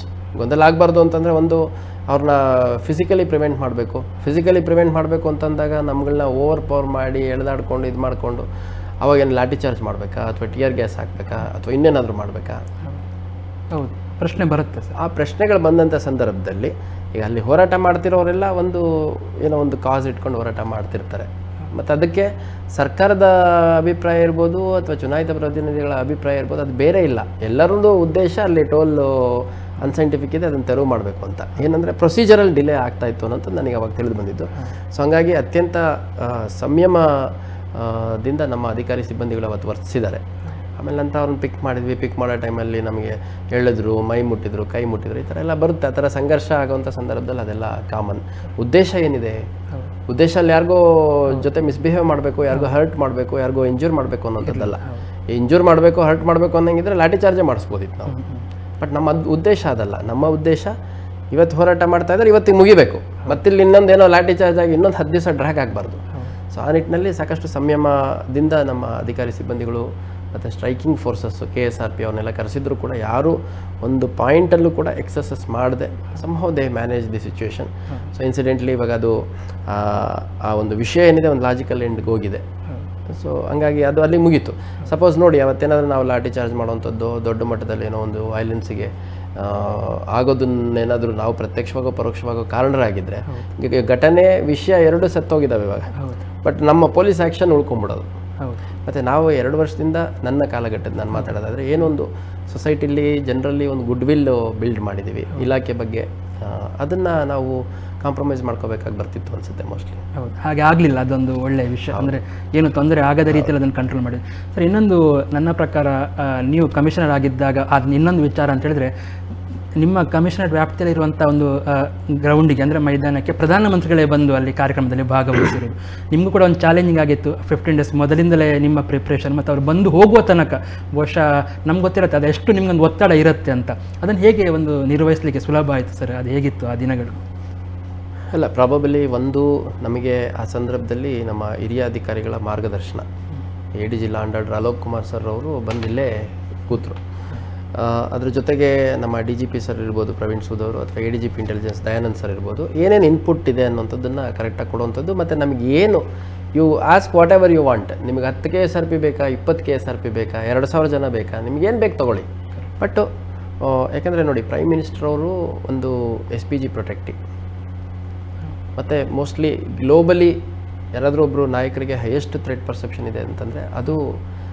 One of the top ಪರ್ಸನ್ಸಲ್ಲಿ ನಮ್ಮ ಪ್ರಧಾನಮಂತ್ರಿಗಳಿದ್ದಾರೆ ಮತ್ತು ಈ ಭಾಗದಲ್ಲಿ ಪ್ರಧಾನಮಂತ್ರಿಯವರ ಕಾರ್ಯಕ್ರಮದಲ್ಲಿ ಭಾಗಿಯಾಗೋದಕ್ಕೆ ಫಲಾನುಭವಿಗಳಿರ್ಬೋದು ಅಥವಾ ಬೇರೆಯವರಾಗಲಿ ಕಾರ್ಯಕರ್ತರು ಇರ್ಬೋದು ಮತ್ತು ಪ್ರಧಾನಮಂತ್ರಿಯವರು ನೋಡಬೇಕು ಅನ್ನೋ ಒಂದು ಭಾವನೆ ಏನಿದೆ ಅದು ಭಾಳ ದೊಡ್ಡ ಮಟ್ಟದಲ್ಲಿದೆ ಎಷ್ಟು ಸಾಧ್ಯ ಆಗುತ್ತೋ ಅಷ್ಟು ಹತ್ರ ಹೋಗಿ ನೋಡೋಣ ಅಂತ ಈ ಮುಟ್ಲಿಕ್ಕೋ ಅಥವಾ ಮಾತಾಡಿಸ್ಲಿಕ್ಕೋ ಅವಕಾಶ ಸಿಕ್ಕರೆ ಅದನ್ನು ಮಾಡೋಣ ಅನ್ನೋದಷ್ಟು ಇಲ್ಲಿ ಒಂದು ಭಾಳ ಒಳ್ಳೆ ಭಾವನೆ ಅವ್ರ ಮೇಲೆ ಇರೋದ್ರಿಂದ crowd was definitely bound to be more ನಾವು ಪ್ರಾರಂಭದಲ್ಲಿ 50,000 ಬರ್ಬೋದು 40,000 ಬರ್ಬೋದು ಅಂತಂದು ಕ್ಯಾಲ್ಕುಲೇಟ್ ಮಾಡ್ತಿದ್ದವರು ದಿನ ಹತ್ರ ಬರ್ತಾ ಇಲ್ಲ ಕನಿಷ್ಠ 1.5 ಲಕ್ಷ ಜನ ಬರ್ತಾರೆ 1.25 ಲಕ್ಷ ಜನ ಬರ್ತಾರೆ ಅನ್ನೋವಂಥದ್ದು ಇವಾಗ ಅವತ್ತು ನಮ್ಮ ಎಸ್ಟಿಮೇಷನ್ ಪ್ರಕಾರ 1.5 ಲಕ್ಷಕ್ಕಿಂತ ಹೆಚ್ಚು ಜನ ಬಂದಿದ್ರು ಅನ್ನೋಂಥದ್ದು ಇಟ್ಸ್ ಅ ಫ್ಯಾಕ್ಟ್ ಬಿಕಾಸ್ ಎಷ್ಟು ಚೇರ್ ಹಾಕಿದ್ದಾರೆ ಎಷ್ಟು ಕ್ರೌಡ್ ನಿಂತಿದ್ದಾವೆ ಎಷ್ಟು ಬಸ್ಗಳು ಬಂದಿದ್ದಾವೆ ಜನ ನೋಡಿದ್ರೆ ನಮಗೊಂದು ಅಂದಾಜು ಆಗುತ್ತಲ್ಲ ಇದು ಈ ಪ್ರತಿಭಟನೆಯಲ್ಲಿ 50 ಜನ ಇದ್ದಾರೆ 500 ಜನ ಇದ್ದಾರೆ ಅಂತ ಗೊತ್ತಾಗುತ್ತೆ ಆ ಥರ ಸುಮಾರು 1.5 ಲಕ್ಷಕ್ಕಿಂತ ಹೆಚ್ಚು ಜನ ಬಂದಿದ್ರು ಅಂತ ಹೇಳಿದ್ರೆ ತಪ್ಪಾಗಲಿಕ್ಕಿಲ್ಲ ಮತ್ತು ಅದಕ್ಕೆ ಎಲ್ಲ ಪೂರ್ವ ಸಿದ್ಧತೆಯನ್ನು ಚೆನ್ನಾಗಿ ಮಾಡಿದ್ವಿ ನಾವು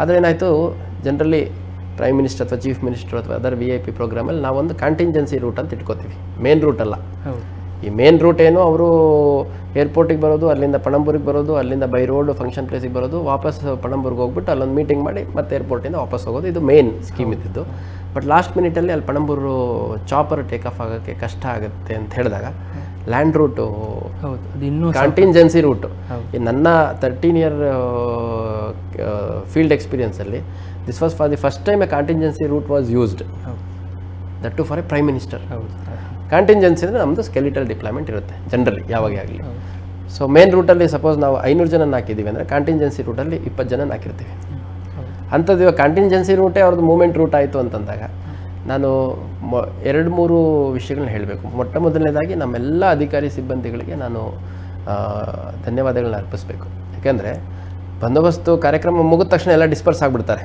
ಜನರಲಿ ಬಟ್ ಆ ಕಾರ್ಯಕ್ರಮದಲ್ಲಿ ಪ್ರತಿಯೊಬ್ಬರು ಡಿಪ್ಲಾಯ್ ಮಾಡಿದಂಥವ್ರು ಅವ್ರ ಸ್ಥಳದಲ್ಲಿದ್ದರು ಮತ್ತು ನಮಗೆ ಒಂದು 5-10 ನಿಮಿಷ ಮುಂಚೆ ಅಷ್ಟೇ ಗೊತ್ತಾಗಿದ್ದು ಇವಾಗ ಈ ಕಡೆ ಬರುತ್ತೆ ಎಲ್ಲ ರೆಡಿ ಮಾಡಿ ಅಂತ ಆಗ ಎಲ್ಲ ನಮ್ಮ ಅಧಿಕಾರಿ ಸಿಬ್ಬಂದಿಗಳು ಯಾರ್ಯಾರಿದ್ದಾರೆ ಆ ಕಡೆ ಇದ್ದರು ಅವ್ರ ಪಾಯಿಂಟಲ್ಲಿ ಇರ್ತಿದ್ರು ಇವಾಗ ಬೇರೆ ಯಾವುದೋ ಒಂದು ಪಾರ್ಕಿಂಗ್ ಲಾಡ್ಜ್ ಪ್ಲೇಸಲ್ಲಿ ಇರ್ತಾರೆ ಅವ್ರುಗಳು ಎಲ್ಲ everybody came on that route ಇನ್ಯಾರ್ದೋ ಒಬ್ರದ್ದು ಒಂದು ಯಾವುದೋ ಒಂದು ಹಾಸ್ಪಿಟಲ್ ಡ್ಯೂಟಿ ಹಾಕಿರ್ತಾರೆ ಅಲ್ಲಿಂದ 100% ಬಂದರು ಇನ್ನೊಂದು ಯಾವುದೋ ಒಂದು ವೆಹಿಕಲ್ ಡೈವರ್ಷನ್ಗೆ ಹಾಕಿರ್ತಾರೆ ಅವರು ಕೂಡ ಬಂದರು ಅಂದರೆ 10 ನಿಮಿಷದಲ್ಲಿ ಒಂದು ಮ್ಯಾಜಿಕ್ ರೀತಿಯಲ್ಲಿ ನಮ್ಮ ಅಧಿಕಾರಿ ಸಿಬ್ಬಂದಿಗಳು ಬಂದು ಅಲ್ಲಿ ಕರ್ತವ್ಯ ನಿರ್ವಹಿಸಲಿಕ್ಕೆ ಮುಂದಾದರು ಒಂದು ಎರಡನೇದು ಅಷ್ಟೇ ಮ್ಯಾಜಿಕಲ್ ಅನ್ನೋ ರೀತಿಯಲ್ಲಿ ಆ ಕಾರ್ಯಕ್ರಮದಲ್ಲಿ ಬಂದಿದ್ದಂಥ ಪ್ರತಿಯೊಬ್ಬರು ಕೂಡ ರಸ್ತೆಯನ್ನು ತೆರವು ಮಾಡೋದ್ರ ಮುಖಾಂತರ ಪ್ರಧಾನಮಂತ್ರಿಗಳ ಮೂಮೆಂಟನ್ನು ಫೆಸಿಲಿಟೇಟ್ ಮಾಡಿದ್ದು ಅದು ನಿಜವಾಗ್ಲೂ ಆಶ್ಚರ್ಯ ಅಂತ ಹೇಳಿದ್ರೆ ಖಂಡಿತ ತಪ್ಪಾಗಲಿಕ್ಕಿಲ್ಲ ಯಾಕೆಂದರೆ ಕಾರ್ಯಕ್ರಮ ಪ್ರಾರಂಭ ಆಗಬೇಕಾದ್ರೆ ಒಂದು ಅಡಿ ಅವ್ರನ್ನ ಹಿಂದೆ ಸರಿಸಬೇಕು ಅಂತಂದ್ರೂ 1 ಗಂಟೆ ನಾವು ಸರ್ಕಸ್ ಮಾಡಬೇಕಾಗ್ತಿತ್ತಲ್ಲಿ ಅಂಥದ್ದು ಇಡೀ ರೂಟ್ನ ಕ್ಲಿಯರ್ ಮಾಡಿಕೊಟ್ರಲ್ಲ ಸಾರ್ವಜನಿಕರು ಪ್ರಾಬಬ್ಲಿ ಅದು 2 ವಿಷಯ ರಿಫ್ಲೆಕ್ಟ್ ಮಾಡುತ್ತೆ ಒಂದು ಪ್ರಧಾನಮಂತ್ರಿಗಳ ಬಗ್ಗೆ ಈ ಭಾಗದ ಕಾರ್ಯಕ್ರಮದಲ್ಲಿ ಭಾಗವಹಿಸಿದಂಥ ಜನರಿಗಿರುವಂತಹ ಗೌರವ ಒಂದು ಕಡೆ ಆದರೆ ಪೊಲೀಸ್ ಇಲಾಖೆ ಜೊತೆ ಮತ್ತು ಜಿಲ್ಲಾಡಳಿತದ ಜೊತೆ ಸಹಕರಿಸಬೇಕು ಅನ್ನೋ ಒಂದು ಮನೋಭಾವ ಈ ಎರಡೂ ಆ ಒಂದು ಘಟನೆಯಲ್ಲಿ ನಮಗೆ ನೋಡ್ಲಿಕ್ಕೆ ಸಿಕ್ತು ಸೊ ನಾನು ಹೇಳಿದೆ ಪ್ರಾರಂಭದಲ್ಲಿ ಒಂದು ಚಾಲೆಂಜನ್ನ ನಾವು ಅಪಾರ್ಚುನಿಟಿಯಾಗಿ ಕನ್ವರ್ಟ್ ಮಾಡ್ಕೋಬೇಕು ಅಂತ ಸೊ ಡೆಫಿನೆಟ್ಲಿ ಆ ಒಂದು ಚಾಲೆಂಜ್ ಏನು ನಮಗೆ ಕ್ರಿಯೇಟ್ ಆಯಿತು ನಾವು ಕೈಗೊಂಡಂಥ ಕ್ರಮ ಅದು ಒಂದು ಅಪಾರ್ಚುನಿಟಿ ಅನ್ನೋ ರೀತಿಯಲ್ಲಿ ಎಲ್ಲರಿಂದ ಮೆಚ್ಚುಗೆಗೆ ಪಾತ್ರ ಆಯಿತು ಅದು ನಮ್ಮ ಹಿರಿಯ ಅಧಿಕಾರಿಗಳಿರ್ಬೋದು ಸರ್ಕಾರದ ಹಂತದಲ್ಲಿರ್ಬೋದು ಅಥವಾ ಅಲ್ಲಿ ಎಸ್ ಪಿ ಜಿಯವ್ರು ಬಂದಂಥವ್ರು ಕೂಡ ನಿಜವಾಗ್ಲೂ ಈ ಥರ ಆಗುತ್ತೆ ಅಂತ ನಾವು ಅಂದ್ಕೊಂಡಿರಲಿಲ್ಲ ಅನ್ನೋಂಥದ್ದು ಮತ್ತು ಸಾರ್ವಜನಿಕರಿಗೂ ಕೂಡ ಎಷ್ಟು ಬೇಕಾಗಿ ಮಾಡಿದ್ರಲ್ಲ ಅಂತ ಒಂದು ಗುಡ್ ವಿಲ್ ಅದ್ರ ಮುಖಾಂತರ ನಮ್ಮ ಒಂದು ಪ್ರೊಫೆಷ್ನಲಿಸಮ್ ಇರ್ಬೋದು ಅಥವಾ ನಮ್ಮ ಕಾರ್ಯಕ್ಷಮತೆ ಇರ್ಬೋದು ಕಾಂಪಿಟೆನ್ಸ್ ಆ ಎರಡೂ ವ್ಯಕ್ತಪಡಿಸ್ಲಿಕ್ಕೆ ಸಾಧ್ಯ ಆಯಿತು ಸರ್, ಈಗ ಮೊನ್ನೆ ಶಾರೀಕ್ ಭಯೋತ್ಪಾದಕ ಪ್ರಕರಣ ಆದ ನಂತರ, ಕುಕ್ಕರ್ ಬಾಂಬ್ ಸ್ಫೋಟ ನಂತರ ನಿಮ್ಮ ಮೇಲೆ ಇನ್ನೂ ಒತ್ತಡ ಜಾಸ್ತಿ ಇದೆ ಅಂತ ಅನಿಸ್ತಾ ಉಂಟಾ ಸರ್? ನಿಮಗೆ ನಿಮ್ಮ ಮುಂದಿರುವಂಥ ಗುರಿಗಳು ಅಥವಾ ಸವಾಲು ಜಾಸ್ತಿ ಆಯಿತು ಅಂತ ಅನಿಸ್ತಾ ಉಂಟು? ಇಲ್ಲ ನೋಡಿ ಸರ್, ನಾನೊಂದು ಮಾತು ಹೇಳ್ತೀನಿ. ಒತ್ತಡ ಅನ್ನೋದಕ್ಕಿಂತ ಜವಾಬ್ದಾರಿ ಅಂತ ನಾವು ಹೇಳಬೇಕಾಗತ್ತೆ. ಯಾಕೆಂದರೆ ಒತ್ತಡ ಅಂತ ನಾವು ಯಾವಾಗ ನಮಗೆ ಅದು ಒತ್ತಡದ ರೀತಿಯಲ್ಲಿ ಫೀಲ್ ಆಗುತ್ತೆ ಅಂತಂದರೆ, ಇದು ನನಗೆ ಬೇಕಿರಲಿಲ್ಲ, ಇದು ನನಗೆ ಮಾಡೋಕ್ಕೆ ಬೇಕಾಗಿರಲಿಲ್ಲ ಅನ್ನೋದು. ನಾವು ಅದನ್ನು ಜವಾಬ್ದಾರಿ ಅಂತ ತೊಗೊಂಡಾಗ ಅದು ಒತ್ತಡ ಆಗಲ್ಲ. ಮತ್ತು ಯಾವುದೇ ಒಂದು ಈ ಥರ ಸಂದರ್ಭಗಳು ನಿರ್ಮಾಣ ಆದಾಗ ನಮಗೆ ಭಾಳ ಒಂದು ಒಳ್ಳೆಯ ಅವಕಾಶ ಸಿಗುತ್ತೆ ನಮ್ಮ ಹಿರಿಯ ಅಧಿಕಾರಿಗಳಿಗೆ ವಿಷಯಗಳನ್ನ ಪ್ರಸ್ತಾಪ ಮಾಡಲಿಕ್ಕೆ, ಚರ್ಚೆ ಮಾಡಲಿಕ್ಕೆ, ಮಾರ್ಗದರ್ಶನ ತೊಗೊಳ್ಲಿಕ್ಕೆ, ನಮ್ಮ ಸಲಹೆಗಳನ್ನು ಕೊಡಲಿಕ್ಕೆ. ಅದೇ ರೀತಿ ಯಾವುದೆಲ್ಲ ರೀತಿಯಲ್ಲಿ ನೋಡಿ, ನನ್ನ 13 ಇಯರ್ ಎಕ್ಸ್ಪೀರಿಯನ್ಸಲ್ಲಿ ನಾನೊಂದು ಬ್ಲಾಸ್ಟ್ ಇನ್ಸಿಡೆಂಟು ಇನ್ವೆಸ್ಟಿಗೇಟ್ ಮಾಡಿದ್ದು, ಸೂಪರ್ವೈಸ್ ಮಾಡಿದ್ದು ಫಸ್ಟ್ ಟೈಮ್. ಎಷ್ಟು ಜನಕ್ಕೆ ಸಿಗುತ್ತೆ ಈ ಅವಕಾಶ? ನಮ್ಮ ಇಲಾಖೆಯಲ್ಲಿ ಎಷ್ಟೋ ಜನ 30-35 ವರ್ಷ ಸರ್ವಿಸ್ ಮಾಡಿದ್ರು ಈ ಥರದ ಅವಕಾಶಗಳೇ ಸಿಗದಲ್ಲೇ ಸರ್ವಿಸ್ ಮುಗಿಸ್ಕೋಬೋದು. ಸೊ ಹಂಗಾಗಿ ಡೆಫಿನೆಟ್ಲಿ ಸಾರ್ವಜನಿಕರಲ್ಲಿ for A moment first phase was confusion. ಅದೇನು ಸಿಲಿಂಡರ್ ಬ್ಲಾಸ್ಟಾ, ನಿಜವಾದ ಬಾಂಬ್ ಬ್ಲಾಸ್ಟಾ ಏನು ಅಂತ. ಎರಡನೇ ಫೇಸಲ್ಲಿ ಅದು ಬಾಂಬ್ ಬ್ಲಾಸ್ಟ್ ಅಂತ ಕನ್ಫರ್ಮೇಷನ್ ಆಯಿತು. ಮೂರನೇದು ಯಾರು ಮಾಡಿದ್ದು ಅನ್ನೋಂಥದ್ದು ಕನ್ಫರ್ಮೇಷನ್ ಆಯಿತು. ನಾಲ್ಕನೇದು ಅದು ಏನೆಲ್ಲ ಇನ್ವೆಸ್ಟಿಗೇಷನ್ ಆಸ್ಪೆಕ್ಟ್ಸ್ ಇದೆ. So probably one of the best investigation procedure which I have learned is through this case. ಯಾಕಂದರೆ ಒಂದು 2-3 ದಿನದಲ್ಲಿ ನಾವು ಅದರ್ವೈಸ್ ಯಾವುದೋ ಒಂದು ಘಟನೆ 1 ತಿಂಗಳು 2 ತಿಂಗಳು ಸಮಯದಲ್ಲಿ ಎಷ್ಟು ಇನ್ವೆಸ್ಟಿಗೇಷನ್ ಮಾಡಿಸ್ತೀವೋ ಅಷ್ಟು 2-3 ದಿನದಲ್ಲಿ ನಮಗೆ ಮಾಡಬೇಕಾದಂಥ ಒಂದು ಎಕ್ಸ್ಪೆಕ್ಟೇಷನ್ ಇತ್ತು, ನಿರೀಕ್ಷೆ ಇತ್ತು. ಸೊ ಇದರಲ್ಲಿ ನಾವು ಮೈಸೂರು ಪೊಲೀಸರನ್ನ ಎಂಗೇಜ್ ಮಾಡ್ಕೊಂಡ್ವಿ. ಮತ್ತು literally every organisation came to our rescue. ಅದು ಸ್ಟೇಟ್ ಇಂಟೆಲಿಜೆನ್ಸ್ ಇರ್ಬೋದು, IB ಇರ್ಬೋದು, ಅಥವಾ ಬೇರೆ ರಾಜ್ಯಗಳ ಪೊಲೀಸ್ ಇರ್ಬೋದು, NIA ಇರ್ಬೋದು, ನಮ್ಮ ಇಂಟರ್ನಲ್ ಸೆಕ್ಯೂರಿಟಿ ಡಿವಿಷನ್ ಇರ್ಬೋದು. ಪ್ರತಿಯೊಬ್ಬರು ಕೋಆರ್ಡಿನೇಟ್ ಮಾಡಿ ಎಲ್ಲರದ್ದು ಉದ್ದೇಶ ಅಲ್ಲಿ ಕಾಣುತ್ತೆ. ಎಲ್ಲರದ್ದು ಉದ್ದೇಶ ಸಾರ್ವಜನಿಕರಲ್ಲಿ ಗೊಂದಲ ನಿವಾರಣೆ ಆಗಬೇಕು, ಆತಂಕ ನಿವಾರಣೆ ಆಗಬೇಕು ಅನ್ನೋಂಥದ್ದು. ಸೊ ನಾನು ಡೆಫಿನೆಟ್ಲಿ ಹೇಳಲಿಕ್ಕೆ ಇಷ್ಟಪಡುವಂಥದ್ದು, ಇದರಲ್ಲೂ ಕೂಡ ಸಾರ್ವಜನಿಕರು ಯಾವ ಮಾಧ್ಯಮದಲ್ಲಿ ಏನು ಬಂದ್ರೂ, ಇವಾಗ ಅಲ್ಲಿ ಬಂತು ಕದ್ರಿ ಹತ್ರ ಹೋಗ್ಬೇಕು ಅಂತಿದ್ರಂತೆ, ಇನ್ಯಾವುದೋ ಒಂದು ಕಚೇರಿಗೆ ಹೋಗ್ಬೇಕು ಅಂತಿದ್ರಂತೆ, ಇನ್ಯಾವುದೋ ಬಸ್ ಸ್ಟ್ಯಾಂಡ್, ಏನು ಹೇಳಿದ್ರು, they were waiting for police to give their version, they were waiting for police to clarify. So ಹಂಗಾಗಿ ಕಾಲಕ್ಕೆ ಈ ಥರ ಸೆನ್ಸಿಟಿವ್ ಕೇಸ್ಗಳಲ್ಲಿ ನಾವು ಆಗ್ಲೆಲ್ಲ ಮಾಧ್ಯಮದ ಮುಂದೆ ಬರೋಕ್ಕಾಗಲ್ಲ.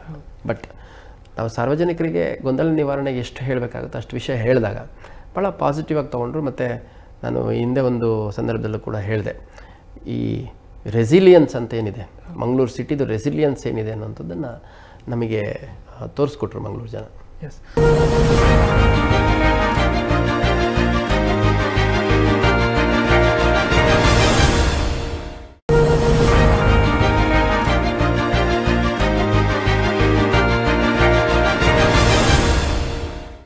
ಇನ್ನೊಂದು, ನಾವು ಮಂಗಳೂರು ಅಂತ ಹೇಳಿದಾಗ ನಾವು ಕೇರಳಕ್ಕೆ ಗಡಿಯನ್ನು ಹಂಚಿಕೊಂಡಿರುವಂಥ ಒಂದು ನಗರ. ಅಲ್ಲಿಂದ ಆರಾಮದಲ್ಲಿ ಈ ಗಾಂಜಾ, ಡ್ರಗ್ಸ್ ಎಲ್ಲ ಒಳಗೆ ಬಂದು ಇಲ್ಲಿನ ಶಿಕ್ಷಣ ಅಂದರೆ ಮಕ್ಕಳು ಜಾಸ್ತಿ ಕಲಿಯುವಂಥ ಅನೇಕ ಶಿಕ್ಷಣ ಇರುವಂಥ ಒಂದು ಪ್ರದೇಶ. ಹಾಗಿರುವಾಗ ನಿಮಗೆ ಅದು ಕೂಡ ಒಂದು ರೀತಿಯಲ್ಲಿ ಅದೊಂದು ಸವಾಲಿತ್ತು ಸರ್, ಇದನ್ನು ಹೇಗೆ ತಡೆಯುವುದು? ನೋಡಿ, ಈಗ ಏನಾಯಿತು, ಮೊದಲನೇ ವರ್ಷದಲ್ಲಿ ನಮಗೆ ಅಷ್ಟು ಗೊತ್ತಾಗಲಿಲ್ಲ. ಯಾಕಂದರೆ ಎಲ್ಲ ಶಾಲಾ ಕಾಲೇಜುಗಳು ಬಂದಿದ್ದು, ಕೋವಿಡ್ ಬಿಕಾಸ್ ಆಫ್ ಗೈಡ್ಲೈನ್ಸ್ ಎಲ್ಲ ಆನ್ಲೈನ್ ಕ್ಲಾಸಸ್ ಇತ್ತು. ಸೊ ಎರಡನೇ ವರ್ಷದಲ್ಲಿ ಅಂದರೆ ಈ 2022ರಲ್ಲಿ ನಮಗದು ಚಾಲೆಂಜಸ್ಸು ಮಾರ್ಚ್ ನಂತರದಲ್ಲಿ ಸ್ಟಾರ್ಟ್ ಆಯಿತು. ಸೊ ಈ ವರ್ಷದಲ್ಲಿ ಸುಮಾರು 120 kg ಗಾಂಜಾ ಒಂದೇ ಕೇಸಲ್ಲಿ ನಮ್ಮವ್ರು ಸೀಸ್ ಮಾಡಿದರು. 30 kg ಒಂದು 2-3 ಸರಿ ಮಾಡಿದರು. ಅದೇ ರೀತಿ MDMA ಇರ್ಬೋದು, ಅಥವಾ ಬೇರೆ ಸಿಂಥೆಟಿಕ್ ಡ್ರಗ್ಸ್ ಇರ್ಬೋದು, ಆ ಥರದ್ದೆಲ್ಲ ನಮ್ಮವರು ಪತ್ತೆ ಮಾಡಿದರು. ಸುಮಾರು 400 ಕೇಸು, ಅದರಲ್ಲಿ ಒಂದು 60-70 ಕೇಸು ಅಷ್ಟು ಪೆಡ್ಲಿಂಗ್ ಅಂದರೆ ಗಾಂಜಾ ಅಥವಾ ಬೇರೆ ನಾರ್ಕೋಟಿಕ್ ಡ್ರಗ್ಸ್ ಏನಿದೆ ಅದನ್ನು ಪೆಡಲ್ ಮಾಡ್ತಾ ಇರೋವಂಥದ್ದು, ಸೇಲ್ ಮಾಡ್ತಾ ಇರೋವಂಥದ್ದು. ಮತ್ತು ಇನ್ನು ಉಳಿದಿದ್ದ ಕೇಸಸ್ ಕನ್ಸಂಪ್ಷನ್ ಮಾಡಿರುವಂಥದ್ದು, ಈ ಎಲ್ಲ ಪ್ರಕರಣಗಳು. ಆದರೆ ಇದರಲ್ಲಿ ಒಂದು ಅಂತಾರಾಷ್ಟ್ರೀಯ ನಗರದ ರೀತಿಯಲ್ಲಿ ಇರುವಂಥದ್ದು, ಹೊರ ರಾಜ್ಯಗಳಿಂದ ವಿದ್ಯಾರ್ಥಿಗಳಿರುವಂಥದ್ದು, ಕೇರಳದಿಂದ ಹೆಚ್ಚಿನ ಸಂಖ್ಯೆಯಲ್ಲಿರುವಂಥದ್ದು, ಇದೆಲ್ಲ one of the contributory factors for increase in the drug consumption may be. But ಯಾವತ್ತೂ ಕೈತಪ್ಪಿ ಹತೋಟಿ ಮೀರಿ ಹೋಗಿರುವಂಥ ಸಂದರ್ಭ ಯಾವತ್ತೂ ಎದುರಾಗಿಲ್ಲ. ಅದನ್ನು ನಾನು ಭಾಳ ಜವಾಬ್ದಾರಿಯಿಂದ ಈ ಮಾತನ್ನು ಹೇಳ್ತೀನಿ. ನಮ್ಮ ಪೊಲೀಸರು ಅಸರ್ಟಿವ್ ಆಗಿ ಮಾಡಿರೋದ್ರ ಫಲವಾಗಿ ಸಾಕಷ್ಟು ಕೇಸ್ಗಳು ಪತ್ತೆ ಆದವು. ಮತ್ತು ಸಾಕಷ್ಟು ಆರೋಪಿಗಳು ಈ ಭಾಗದಲ್ಲಿ ತಮ್ಮ ಆಪರೇಷನ್ಸನ್ನು ನಿಲ್ಲಿಸಿದರು. ಮತ್ತು ಸಾಕಷ್ಟು ಜನ ಕನ್ಸಂಪ್ಷನ್ನು ಕೂಡ ಮಾಡೋವಂಥದ್ದಕ್ಕೆ ಹಿಂಜರಿಕೆ ಮೂಡೋ ರೀತಿಯಲ್ಲಿ ನಾವು ಝೀರೋ ಟಾಲರೆನ್ಸ್ ತೋರಿಸುವಂಥದ್ದು and waging war against this drugs both have been very responsibly done by our officers. ಈಗ ಏನಾಗುತ್ತೆ, ಈ ಒಂದು ಗಾದೆ ಹೇಳ್ತಾರೆ, ಏನು ಚೆನ್ನಾಗಿ ಬೆಳೆದಿರೋ ಮರಕ್ಕೆ ಮೊದಲು ಪೆಟ್ಟು ಬೀಳುತ್ತೆ ಅನ್ನೋಂಥದ್ದು, ಮತ್ತು ಚೆನ್ನಾಗಿ ಉಳುಮೆ ಮಾಡ್ತಿರೋಂಥ ಎತ್ತಿಗೆ ಒಂದು ಒದೆ ಜಾಸ್ತಿ ಬೀಳುತ್ತೆ ಅಂತಂದು. ಸೊ ನಮ್ಮವ್ರು ಅಸರ್ಟಿವ್ ಆಗಿ ಮಾಡ್ತಿರೋದ್ರಿಂದ ಇಷ್ಟೊಂದು ಕೇಸಸ್ ಆಯ್ತಾ ಅನ್ನೋಂಥದ್ದು ಕಂಡು ಬರ್ತಾ ಇದೆ. ಈಗ ಅಸರ್ಟಿವ್ ಮಾಡಲಿಲ್ಲ ಅಂದರೆ ನಾವು 10 ಕೇಸ್ ಮಾಡಿ ಒಂದು 30 ಕನ್ಸಂಪ್ಷನ್ ಕೇಸ್ ಮಾಡಿ 40 ಕೇಸ್ ಆಗಿದೆ ಅಂತ ನಾವು ಈ ತಿಪ್ಪೆ ಸಾರಿಸೋ ಕೆಲಸ ಮಾಡ್ಬೋದು. ಸೊ ಅದು ಮಾಡಿಲ್ಲ ನಾವು. ಎಷ್ಟು ಸಾಧ್ಯ ಆಗುತ್ತೋ ಅಷ್ಟು ಡೀಪ್ ಹೋಗುವಂಥ ಕೆಲಸ ಮಾಡಿದ್ದಾರೆ. ಎಷ್ಟು ಸಾಧ್ಯ ಆಗುತ್ತೋ ಅಷ್ಟು ಸೋರ್ಸ್ವರೆಗೂ ಹೋಗುವಂಥದ್ದು, ಟಾರ್ಗೆಟ್ಸ್ವರೆಗೂ ಹೋಗುವಂಥ ಕೆಲಸ ನಮ್ಮ ಅಧಿಕಾರಿಗಳು ಭಾಳ ಜವಾಬ್ದಾರಿಯಿಂದ ಮಾಡಿದ್ದಾರೆ. ಮೂಲದಿಂದಲೇ ತೆಗೆಯುವಂಥದ್ದು. ಇವಾಗ ಏನಾಗಿದೆ, ಸುಮಾರು ಕೇಸ್ಗಳಲ್ಲಿ ಒಂದು ಪ್ರಕರಣದಲ್ಲಿ ಒಬ್ಬ ಆರೋಪಿ ಹತ್ರ ಸಿಕ್ಕರೂ ಅದನ್ನು ಯಾರು ಕೊಟ್ಟರು, ಯಾರಿಂದ ಬಂತು, ಯಾರಿಗೆ ಫರ್ದರ್ ಹೋಗಿದೆ, ಮತ್ತು ಇದ್ರದ್ದು ಏನಿದೆ ನೆಟ್ವರ್ಕು, ಅದನ್ನೆಲ್ಲ ಎಸ್ಟಾಬ್ಲಿಷ್ ಮಾಡೋಂಥ ಕೆಲಸ ಮಾಡಿದ್ದಾರೆ. ಮತ್ತು ಅದರಲ್ಲಿ ಸುಮಾರು ಜನರ ಮೇಲೆ ನಾವು ಎಕ್ಸ್ಟರ್ನ್ಮೆಂಟ್ ಮಾಡೋವಂಥದ್ದು ಕೂಡ ಮಾಡಿದ್ವಿ. ಗೂಂಡಾ ಆ್ಯಕ್ಟ್ ಹಾಕೋದನ್ನು ಕೂಡ ಮಾಡಿದ್ವಿ. ಸೊ ಅದರಲ್ಲಿ ಎಕ್ಸ್ಟರ್ನ್ಮೆಂಟು ಕೆಲವ್ರ ಮೇಲೆ ಮಾಡಿರುವಂಥದ್ದು, ಅವರು ಹೊರ ಜಿಲ್ಲೆಗಳಲ್ಲಿ ಹೋಗ್ಬಿಟ್ಟು ಅಲ್ಲೇ ಇರಬೇಕು ಅಂತ, ಅಂದರೆ ಗಡಿಪಾರ್ ಅಂತಾರಲ್ಲ, ಅದನ್ನು ಕೂಡ ನಮ್ಮವ್ರು ಮಾಡಿದ್ವಿ. ಎಸ್ ಸರ್, ಇನ್ನೊಂದು ಸಿಟಿ ಕಮಿಷನ್ ಅಂತ ಹೇಳುವಾಗ ಟ್ರಾಫಿಕ್ ಕೂಡ ಬಹುಶಃ ತುಂಬ ಜನ ಮಾತಾಡುವಂಥದ್ದು. ತುಂಬ ನಿಮಗೆ ಸ್ಟಾರ್ಟಿಂಗ್ ಬಂದಾಗ ಕೂಡ ಮತ್ತು ಈಗ 2 ವರ್ಷ ನಂತರ ಆ ನಿಟ್ಟಿನಲ್ಲಿ ಅಥವಾ ಆ ಫೀಲ್ಡಲ್ಲಿ ಏನಾದರೂ ಒಂದಿಷ್ಟು ಬದಲಾವಣೆ ತಂದಿದ್ದೇನೆ, ಪ್ರಯೋಗಗಳನ್ನು ಮಾಡಿದ್ದೇನೆ ಅಂತ ಅನಿಸ್ತಾ ಇರ್ತದೆ ಸರ್? ಅಲ್ಲ, ನನಗೆ ಮೋಸ್ಟ್ಲಿ ನೀವು ಯಾವುದಾದ್ರೂ ಒಂದು ವಿಷಯದಲ್ಲಿ ನಿಮಗೆ ಇನ್ನೂ ನಿಮ್ಮ ನಿರೀಕ್ಷಿತ ಮಟ್ಟದಲ್ಲಿ ಕೆಲಸ ಆಗಿಲ್ಲ ಅಂತ ಏನಾದರೂ ಅನಿಸಿರುವಂಥ ವಿಚಾರ ಇದೆಯಾ ಅಂತಂದರೆ ಅದಕ್ಕೆ ಉತ್ತರ ನಾನು ಟ್ರಾಫಿಕ್ ಸಮಸ್ಯೆ ಅಂತಂದು ಕೊಡಲಿಕ್ಕೆ ಇಷ್ಟಪಡ್ತೇನೆ. ಯಾಕೆಂದರೆ ನೋಡಿ, ಮಂಗಳೂರು ಅಷ್ಟೇ ಇದೆ, ಬೆಳೀತಾ ಇದೆ ಹೊರವಲಯಗಳಲ್ಲಿ. Sort of the Mangaluru city has remained the same. ಅಲ್ಲಿ ನಂಬರ್ ಆಫ್ ಬಿಲ್ಡಿಂಗ್ಸ್ ಜಾಸ್ತಿ ಆಗಿದೆ, ನಂಬರ್ ಆಫ್ ಕಮರ್ಷಿಯಲ್ ಆ್ಯಕ್ಟಿವಿಟೀಸ್ ಜಾಸ್ತಿ ಆಗಿದೆ. ಮತ್ತು ತಾವೇ ಒಪ್ತೀರಿ, ನಾವು ಡಿಗ್ರಿ ಓದೋಂಥ ಸಂದರ್ಭದಲ್ಲಿ ಬಿಟ್ವೀನ್ 2000-2005 ಆ ಟೈಮಲ್ಲಿ ಇಡೀ ಒಂದು ಹಾಸ್ಟ್ಲಿಗೆ ಒಬ್ಬ ಬೈಕ್ ಇಟ್ಬಿಟ್ರೆ ಅವನೇ ದೊಡ್ಡ ವೆರಿ ಡಿಫ್ರೆಂಟಾಗಿ ನೋಡುವಂಥದ್ದು. ಈಗ ಪ್ರತಿಯೊಬ್ಬ ವಿದ್ಯಾರ್ಥಿಗಳ ಹತ್ರನೂ ಬೈಕ್ ಕಾಮನ್ ಆಗಿದೆ ಸರ್.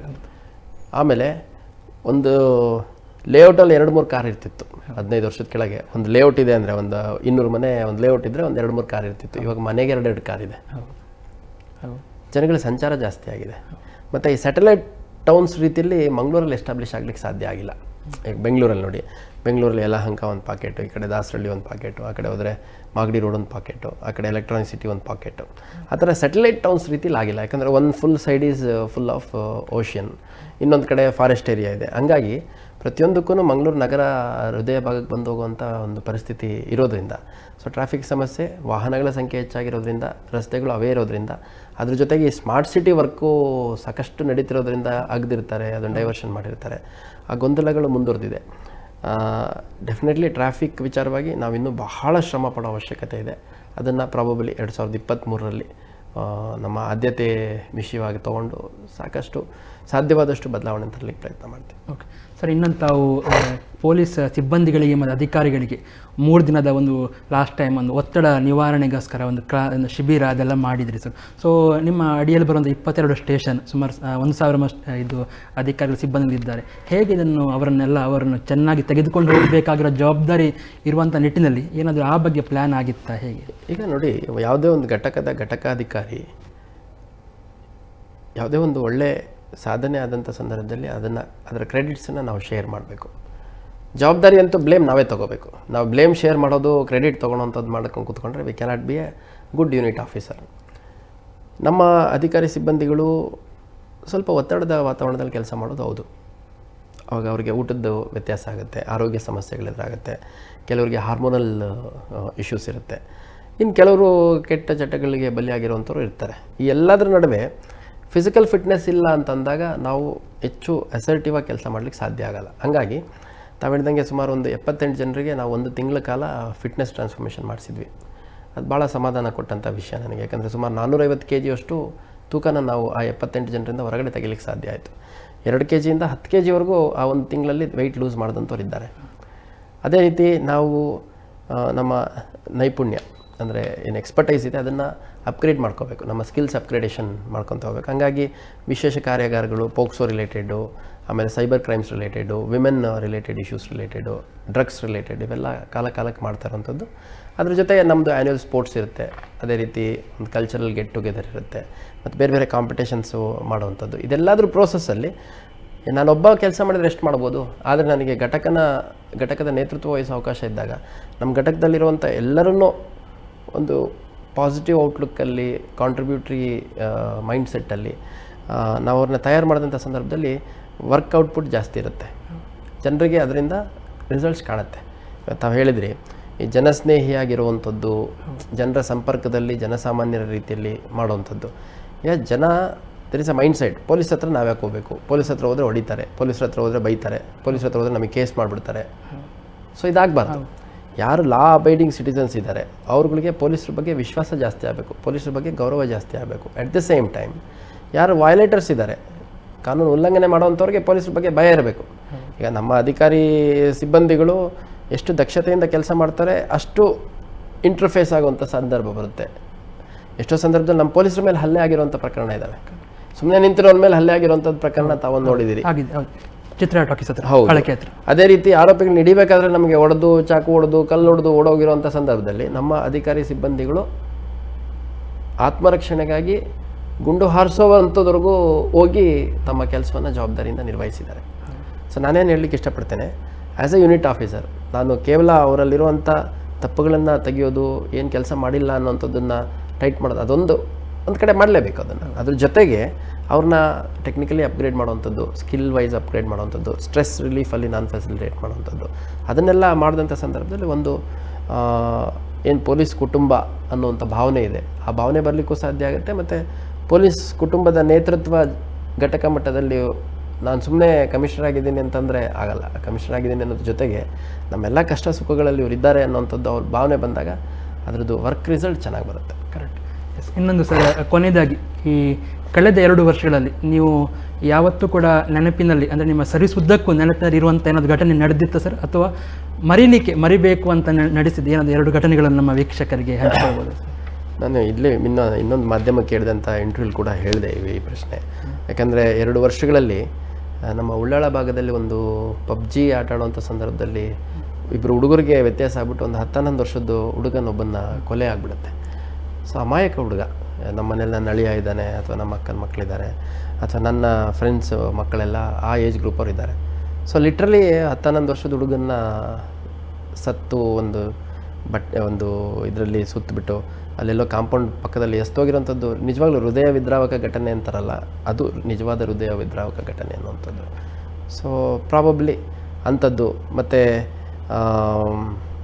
ಇಲ್ಲಿ ನಮ್ಮ ನಂತೂರು ಕ್ರಾಸಲ್ಲಿ ಅನಿಸುತ್ತೆ ಮೋಸ್ಟ್ಲಿ ಒಂದು ಆಕ್ಸಿಡೆಂಟ್ ಆಗಿಬಿಟ್ಟು, ನಂತೂರು ಕ್ರಾಸು ಅಥವಾ ಈ ಬಲ್ಲಾಳ್ ಬಾಗ್, ಅದು ಈ ಕಬಡ್ಡಿ ಇದಿದೆಯಲ್ಲ ಪೈಲ್ವಾನ್ರು, ಬಲ್ಲಾಳ್ ಬಾಗ್, ಸೊ ಅಲ್ಲೇ ಅನಿಸುತ್ತೆ ಮೋಸ್ಟ್ಲಿ. ಒಬ್ಬರು ಯಾರೋ ಲೇಡಿ ಪಾಪ ಆಕೆ ಪಾಡಿಗೆ ಎಲ್ಲೋ ಒಂದು ನಿಂತಳು, ಒಬ್ಬ ಫಾಸ್ಟಾಗಿ ಗಾಡಿ ಬಂದು ಮೀಡಿಯನ್ ದಾಟಿ ಹೋಗಿ ಹೊಡೆದು ಅವಳದು ಸಾವಾಯಿತು. ಅಂದರೆ ನಾನು ಎಲ್ಲ ಕಡೆ ಹೇಳುವಂಥದ್ದು ಅಸ್ವಾಭಾವಿಕ ಸಾವು ಅನ್ನೋಂಥದ್ದು ಬರಬಾರ್ದು. ಅದು ಕೊಲೆ ಆಗಿರಲಿ, ಅಪಘಾತ ಆಗಿರಲಿ, ಸೂಸೈಡ್ ಆಗಿರಲಿ, ಇವ್ಯಾವ ಆಗಬಾರ್ದು. ಮತ್ತು ತುಂಬ ಒಂದು ಸರಿ we will be little disturbed to see that ಗಂಡ ಹೆಂಡತಿ ಸ್ವಲ್ಪ ಸಾಲ ಜಾಸ್ತಿ ಆಗಿದೆ ಅಂತ ಯಾರೋ ಸೂಸೈಡ್ ಮಾಡ್ಕೊಂಬಿಟ್ರು ಒಂದು ಇಲ್ಲೇ ಘಟನೆ ಚಿತ್ರಾಪುರ. ಸೊ ಅವೆಲ್ಲ ತುಂಬ ಬೇಸರ ಆಗುತ್ತೆ. ಮೋಸ್ಟ್ಲಿ ಅಂಥ ಘಟನೆಗಳು ನಾವು ಅಂಡು ಮಾಡಲಿಕ್ಕಂತೂ ಸಾಧ್ಯ ಇಲ್ಲ. ಹಂಗಾಗಿ ನನ್ನ ಹತ್ರ ವೈಯಕ್ತಿಕವಾಗಿ ಕೆಲವು ಸಮಸ್ಯೆಗಳಲ್ಲಿರುವಂಥವ್ರು ನಾವು ಸೂಸೈಡ್ ಮಾಡ್ಕೋಬೇಕು ಅನ್ನೋ ಹಂತಕ್ಕೆ ಹೋಗ್ಬಿಟ್ಟಿದ್ವಿ, ಆದರೆ ನಿಮ್ಮ ಹತ್ರ ಒಂದು ಸರಿ ಭೇಟಿ ಮಾಡೋಣ ಅಂತ ಬಂದ್ವಿ ಅನ್ನೋಂಥದ್ದು ಕೆಲವು ಘಟನೆಗಳಾಗಿದೆ. ತಮಗೆ ನೆನಪಿರ್ಬೋದು, ಆ ಕಡೆ ದಕ್ಷಿಣ ಕನ್ನಡ ಜಿಲ್ಲೆಯಲ್ಲಿ ಪುತ್ತೂರು ಬಂಟ್ವಾಳ ಆ ಕಡೆ ಯಾವುದೋ ಒಂದು ಶಾಲೆಯಲ್ಲಿ ವರ್ಕ್ ಮಾಡ್ತಿರುವಂಥ ಲೇಡಿ, ಅವರು ಸಹ ಉದ್ಯೋಗಿಗಳೇ ಆ ಲೇಡಿದು ಫೋನ್ ನಂಬರ್ ಎಲ್ಲ ಬರೆದ್ಬಿಟ್ಟು, ಬಾತ್ರೂಮ್ಗಳೆಲ್ಲ ಬರೆದ್ಬಿಟ್ಟು, ಈಕೆ ವೇಷವಾಟಿಕೆ ಮಾಡ್ತಾಳೆ, ಇವಳ ನಂಬರಿಗೆ ಕಾಂಟ್ಯಾಕ್ಟ್ ಮಾಡಿ ಅನ್ನೋ ಟೈಪೆಲ್ಲ ಮಾಡಿಬಿಟ್ಟು ಗಂಡ ಹೆಂಡತಿ literally both of them literally like they decided to commit suicide. ಯಾಕಂದರೆ ಇಂಥ ವಿಷಯಗಳು ನಮ್ಮ ಮಕ್ಕಳಿಗೆ ಹೋಗಿ ಮಕ್ಕಳ ಮನಸ್ಸಿನ ಮೇಲೆ ಯಾವ ರೀತಿ ಪ್ರಭಾವ ಬೀರುತ್ತೆ ಅನ್ನೋವಂಥದ್ದು, ಅವರವರ ಸಹೋದ್ಯೋಗಗಳಲ್ಲಿದ್ದಂತಹ ವೈಷಮ್ಯ ಆ ಮಟ್ಟಕ್ಕೆ ತೊಗೊಂಡೋಗಿದ್ದಂಥ ಒಂದು ಕೆಟ್ಟ ಘಟನೆ ನಡೆದಿತ್ತು. ಸೊ ಆ ಸಂದರ್ಭದಲ್ಲಿ ಗಂಡ ಹೆಂಡತಿ ಇಬ್ಬರು ಸೂಸೈಡ್ ಮಾಡ್ಕೋಬೇಕು ಅಂತ ಡಿಸೈಡ್ ಮಾಡಿದವರು, ಇಲ್ಲ ಒಂದು ಸರಿ ಕಮಿಷನರ್ ಭೇಟಿ ಮಾಡೋಣ, ಅವ್ರು ಏನು ಹೇಳ್ತಾರೆ ನೋಡ್ಬಿಟ್ಟು ಆಮೇಲೆ ನಂತರ ನಿರ್ಧಾರ ತೊಗೊಳ್ಳೋಣ, ಸಾಯೋದೇನು ಭಾಳ ಒತ್ತಿಡಿಯಲ್ಲ, ನಮ್ಮ ಸಮಸ್ಯೆ ಪರಿಹಾರ ಇಲ್ಲ ಅಂದರೆ ಸಾಯೋಣ ಅಂತ ಬಂದಾಗ ಆ ಕೇಸ್ ಭಾಳ ಕಷ್ಟ ಆಯ್ತು ನಮಗೆ ಪತ್ತೆ ಮಾಡಲಿಕ್ಕೆ. ಬಟ್ ನಾನು ಅವ್ರಿಗೆ ಭರವಸೆ ಕೊಟ್ಟು ಅಶ್ಯೂರೆನ್ಸ್ ಕೊಟ್ಟು ಪತ್ತೆ ಮಾಡೇ ಮಾಡ್ತೀವಿ ಅಂತಂದು ಹೇಳಿದಾಗ, ಪತ್ತೆ ಮಾಡಿ ಒಂದು 3 ಜನ ಅರೆಸ್ಟ್ ಮಾಡಿದಾಗ ಆ ಲೇಡಿ ನಿಜವಾಗ್ಲೂ ನಾವು ಇವತ್ತು ಬದುಕಿದ್ದೀವಿ ಅಂತಂದರೆ ನಮಗೊಂದು ಮಾನಸಿಕ ಸ್ಥೈರ್ಯ ಕೊಟ್ಟರು ಪೊಲೀಸ್ ಡಿಪಾರ್ಟ್ಮೆಂಟ್ನವರು ಅಂತ ಹೇಳಿದಾಗ ಭಾಳ ಒಂದು ಖುಷಿ. ಮತ್ತು ಇಂಥ ಒಂದು ಇಲಾಖೆಯಲ್ಲಿ ಕೆಲಸ ಮಾಡುವಂಥದ್ದು ಮತ್ತು ಇಂಥ ಎಲ್ಲ ಸಮಸ್ಯೆಗಳನ್ನ ಪರಿಹಾರ ಮಾಡಲಿಕ್ಕೆ ನಮಗೆ ಅವಕಾಶ ಇದೆಯಲ್ಲ ಅನ್ನೋಂಥದ್ದು ಭಾಳ ಹೆಮ್ಮೆ ಅನಿಸುತ್ತೆ. ಅದೇ ರೀತಿ ಸೈಬರ್ ಅಫೆನ್ಸಸ್ಸು ಗೊತ್ತಿರಲ್ಲ, ಒಂದು ಮೊಬೈಲ್ ರಿಪೇರಿ ಇರುತ್ತೆ, ಅದೊಂದು ಮೊಬೈಲ್ ಅಂಗಡಿಯಲ್ಲಿ ಕೊಟ್ಬಿಡ್ತೀವಿ, ಅಲ್ಲಿ ತಮ್ಮದೇನೋ ಪರ್ಸ್ನಲ್ ಫೋಟೋಸು ವೀಡಿಯೋಸು ಲೀಕ್ ಆಗಿಬಿಡುತ್ತೆ. ಅಥವಾ ಒಂದು ಪ್ರೀತಿಲಿದ್ದಾಗ, ಒಂದು ರಿಲೇಷನ್ಶಿಪ್ಪಲ್ಲಿದ್ದಾಗ ಕೆಲವು ಫೋಟೋ ವೀಡಿಯೋಗಳು ಎಕ್ಸ್ಚೇಂಜ್ ಆಗಿದ್ದನ್ನು ಇಟ್ಕೊಂಡು ಬ್ಲ್ಯಾಕ್ ಮೇಲ್ ಮಾಡುವಂಥ ಸಂದರ್ಭ.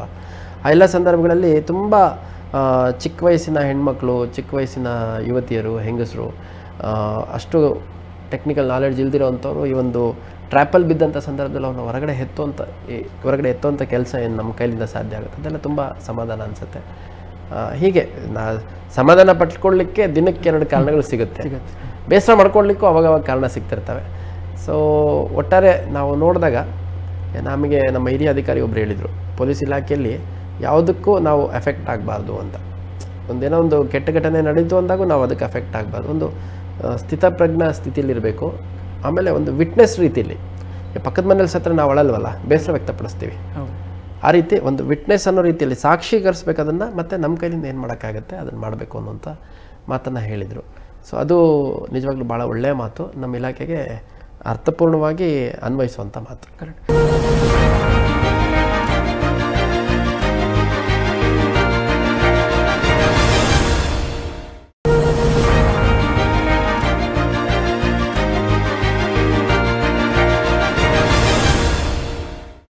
ಇನ್ನೊಂದು ತುಂಬ ಜನ ಯುವಕರು ನಿಮ್ಮ ಫಿಟ್ನೆಸ್ಸನ್ನು ನೋಡುವಾಗ ತುಂಬ ಇಂಪ್ರೆಸ್ ಆದದ್ದು, ನನಗಂತೂ ನಿಜ ಇಂಪ್ರೆಸ್ ಆಗಿದೆ. ನೀವು ಚಿತ್ರದುರ್ಗದ ಕೋಟೆಯನ್ನು ಹತ್ತಿದಂಥ ರೀತಿ ಇರ್ಬೋದು, ಕಳೆದ ಬಾರೊಂದು ವಿಡಿಯೋ ಬಂದಿತ್ತು, ನೀವು ಒಬ್ಬರ ಮೇಲಿಂದ ಜಂಪ್ ಆಗಿ ಹೋಗೋದು, ಅದು ನಮಗೆ ಖುಷಿ ಆಗತ್ತೆ. ನಮ್ಮ ಪೊಲೀಸ್ ಕಮಿಷನರ್ ಅಷ್ಟು ಫಿಟ್ ಆಗಿದ್ದಾರೆ, ಅಷ್ಟು ಸ್ಟಿಕ್ ಆಗಿದೆ.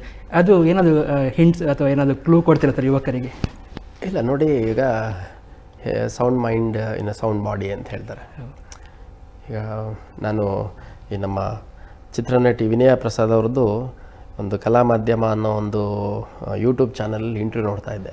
ಅದರಲ್ಲಿ ಆಕೆ ಹೇಳ್ತಾ ಹೋಗ್ತಾರೆ, health is last, something is last, if character is last, everything is last ಅನ್ನೋಂಥದ್ದು. ಸೊ ಅದು ನಿಜವಾಗ್ಲೂ ಪ್ರತಿಯೊಬ್ಬರು ಅನ್ವಯಿಸ್ಕೋಬೇಕು ಅದನ್ನು.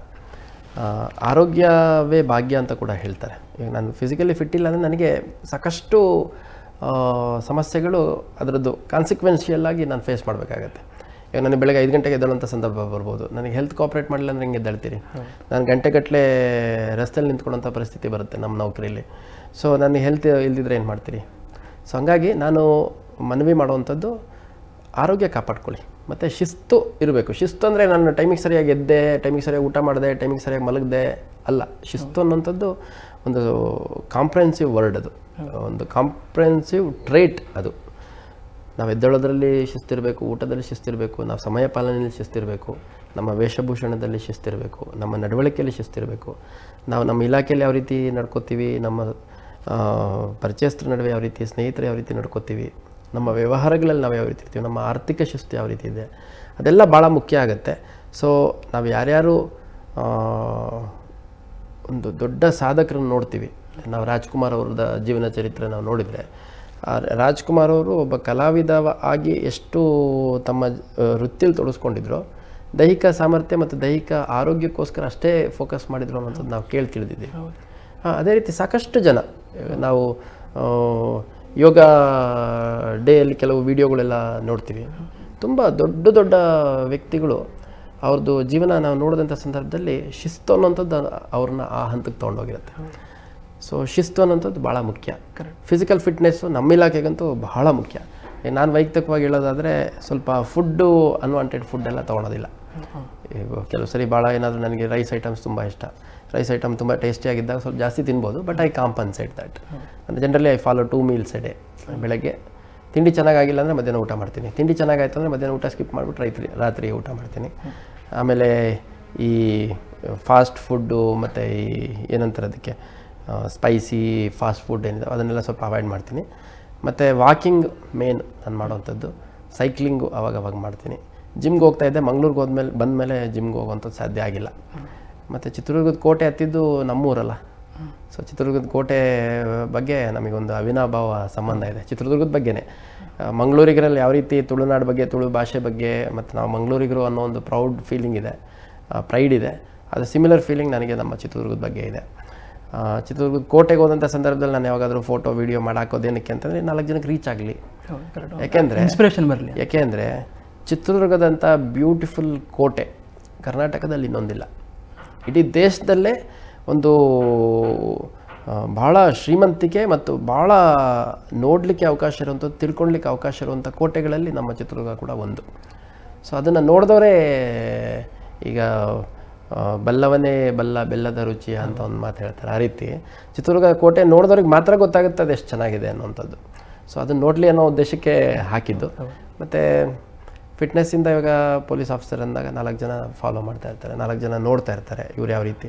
ಸೊ ನಾನೊಂದು ವೀಡಿಯೋ ಹಾಕೋದ್ರಿಂದ ಯಾರಿಗೂ ಇನ್ಸ್ಪೈರ್ ಆಗುತ್ತೆ ಅನ್ನೋಂಗಿದ್ರೆ ಯಾಕೆ ಆಗಬಾರ್ದು, ಆಗಿದೆ ಕೂಡ ತುಂಬ ಜನರಿಗೆ, ಯಾಕೆ ಆಗಬಾರ್ದು ಅನ್ನೋ ಉದ್ದೇಶಕ್ಕೆ. ಈಗ ಮೊನ್ನೆ ಅಷ್ಟೇ ಈ ನಮ್ಮ Mangalorian.com ಇದೆಯಲ್ಲ, ವೈಲೆಟ್ ಮೇಡಮ್, ಅವ್ರ ಹಸ್ಬೆಂಡ್ ಜೋಸೆಫ್ ಪೆರೇರಾ ಅಂತಿದ್ದಾರೆ. ಅವರು ಇಂಟರ್ನ್ಯಾಷನಲಿ ರೆಕಗ್ನೈಸ್ಡ್ ಸೈಕ್ಲಿಸ್ಟ್. ಸೊ ಅವರು ನಮಗೆ ತುಂಬ ಮೋಟಿವೇಟ್ ಮಾಡ್ತಾರೆ. ಮೊನ್ನೆ ಸುಮಾರು ಒಂದು 100 ಕಿಲೋಮೀಟರ್ ಸ್ಟ್ರೆಚ್ ಇಲ್ಲಿಂದ ರಾತ್ರಿ 1 ಗಂಟೆಗೆ ಪ್ರಾರಂಭ ಮಾಡಿ ನಾವು ಪಡುಬಿದ್ರೆ, ಆಮೇಲೆ ಕಾರ್ಕಳ, ಆಮೇಲೆ ಮಾಳ ಚೆಕ್ ಪೋಸ್ಟು ಹೋಗ್ಬಿಟ್ಟು ನಂತರ ವಾಪಸ್ಸು ಸ್ವಲ್ಪ ಬಂದು ಒಂದು 105-110 ಕಿಲೋಮೀಟರ್ಸ್ ಅಷ್ಟು ಸೈಕ್ಲಿಂಗ್ ಮಾಡಲಿಕ್ಕೆ ಸಾಧ್ಯ ಆಯಿತು. ಸೊ ಅದು ಯಾವಾಗ ಸಾಧ್ಯ ಆಗುತ್ತೆ ಅಂದರೆ ಡೈಲಿ ನಾವು 20-30 ಕಿಲೋಮೀಟರ್ ಸೈಕ್ಲಿಂಗ್ ಮಾಡಿದಾಗ ಮಾತ್ರ ಸಾಧ್ಯ ಆಗುತ್ತೆ. ಸೊ ಹೆಲ್ತ್ ಚೆನ್ನಾಗಿಟ್ಕೊಳ್ಳಲಿಕ್ಕೆ, ಫಿಟ್ನೆಸ್ ಚೆನ್ನಾಗಿಟ್ಕೊಳ್ಳಲಿಕ್ಕೆ ಏನಾದರೂ ಫಿಸಿಕಲ್ ಆ್ಯಕ್ಟಿವಿಟಿ ಮುಖ್ಯ. ಹಂಗಾಗಿ ನಾನು ಮನವಿ ಮಾಡುವಂಥದ್ದು ಯೂತ್ ಪರ್ಟಿಕ್ಯುಲರ್ಲಿ, ಮತ್ತು ಯಾರು ಈಗ ಯೂತ್ಗಿಂತ ಹೆಚ್ಚಾಗಿ ಇದು ನೆಸೆಸಿಟಿ ಇರುವಂಥದ್ದು those for in their 30s to 60s ಅಥವಾ 70s. ನಮ್ಮ ಮನೇಲಿ ನಮ್ಮ ಮಾವ ಒಬ್ಬರಿದ್ದಾರೆ, ಈಸ್ ಅಬೌಟ್ 77 years. ಬೆಳಗ್ಗೆ 4 ಗಂಟೆಗೆ ಎದ್ದಾಳ್ತಾರೆ. ಅದೇನು ಈ ತಲೆ ಮೇಲೆ ತಲೆ ಬಿದ್ದರೂ ಅವ್ರು 4 ಗಂಟೆಗೆ ಎದ್ದೇಳೋದು ತಪ್ಪಲ್ಲ. 4 ಗಂಟೆಗೆ ಎದ್ದಾಳ್ತಾರೆ, ಪೂಜೆ ಮಾಡ್ತಾರೆ, ಆಮೇಲೆ ಎದ್ದು ಸ್ವಲ್ಪ ವರ್ಕೌಟ್ ಮಾಡ್ತಾರೆ, ಪ್ರಾಣಾಯಾಮ ಅವೆಲ್ಲ. ಎಷ್ಟು ಶಿಸ್ತಿದ್ದಾರೆ ಅಂತಂದರೆ ಅವ್ರ ವೇಗದಲ್ಲಿ ನಮಗೆ ಓಡಾಡೋಕ್ಕಾಗಲ್ಲ.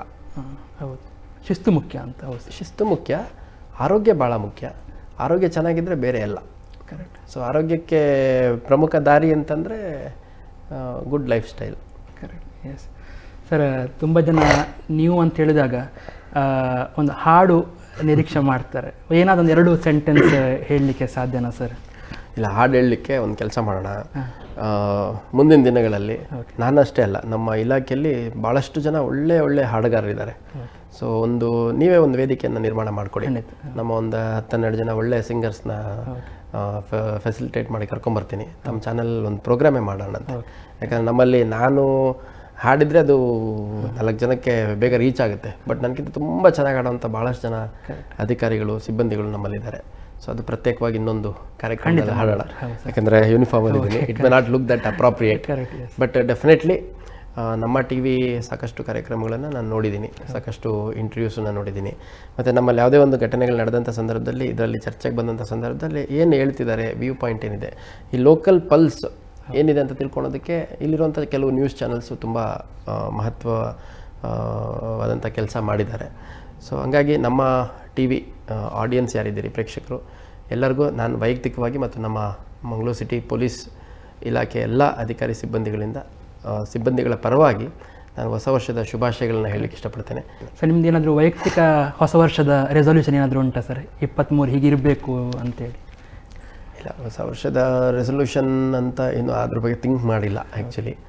ಬಟ್ ಡೆಫಿನೆಟ್ಲಿ ಒಂದು ಹೆಲ್ತು ನೀಟಾಗಿ ಇಟ್ಕೋಬೇಕು ಅನ್ನೋಂಥದ್ದು it has been my priority.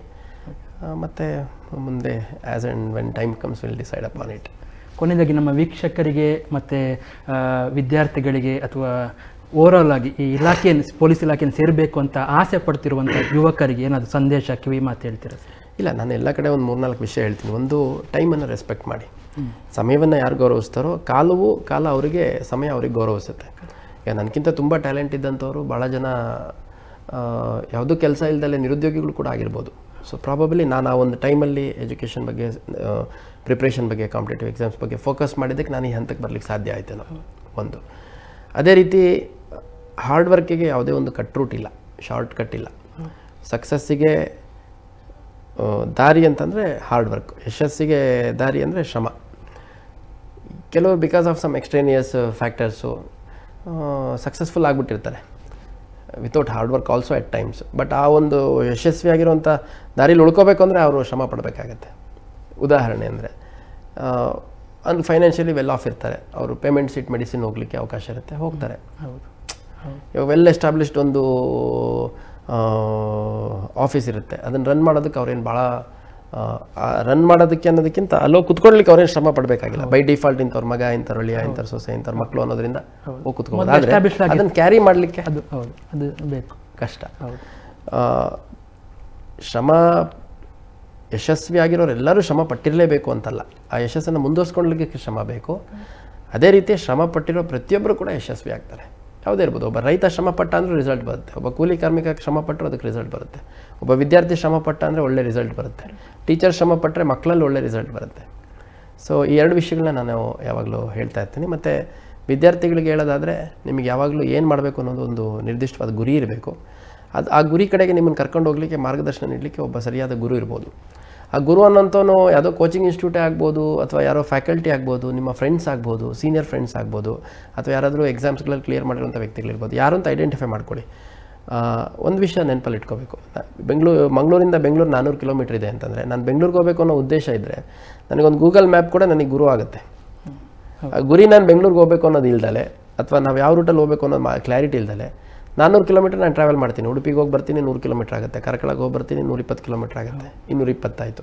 ಕಾಸರಗೋಡಿಗೆ ಹೋಗಿ ಬರ್ತೀನಿ 120, 320 ಕಿಲೋಮೀಟ್ರ್ ಹೋದ್ರೂ ನಾನು ಎಲ್ಲಿದ್ದೀನಿ, ಮಂಗಳೂರಲ್ಲಿ ಇದ್ದೀನಿ. ನಾನು ಗುರಿ ಕಡೆನೂ ಹೋಗಿಲ್ಲ, ಯಾರು ಸರಿಯಾದ ನನಗೆ ಮಾರ್ಗದರ್ಶಕರು ಅನ್ನೋದು ನಾನು ತೊಗೊಂಡಿಲ್ಲ. ಸೊ ಹಂಗಾಗಿ ವಿದ್ಯಾರ್ಥಿಗಳು ಸಮಯವನ್ನು ಗೌರವಿಸುವಂಥದ್ದು, ಶ್ರಮ ಪಡುವಂಥದ್ದು, ಮತ್ತು ಒಂದು ನಿರ್ದಿಷ್ಟ ಗುರಿಯನ್ನು ಇಟ್ಕೊಂಡು ಆ ಗುರಿ ಕಡೆಗೆ ಹೋಗುವಂಥ ಕೆಲಸ ಮಾಡಬೇಕು. ಇದೆಲ್ಲದರ ಜೊತೆಗೆ ಒಂದು ವ್ಯಾಲ್ಯೂ ಸಿಸ್ಟಮ್, ಒಂದು ಮೌಲ್ಯಗಳನ್ನು ತಮ್ಮ ಜೀವನದಲ್ಲಿ ಅಡಾಪ್ಟ್ ಮಾಡ್ಕೋಬೇಕು.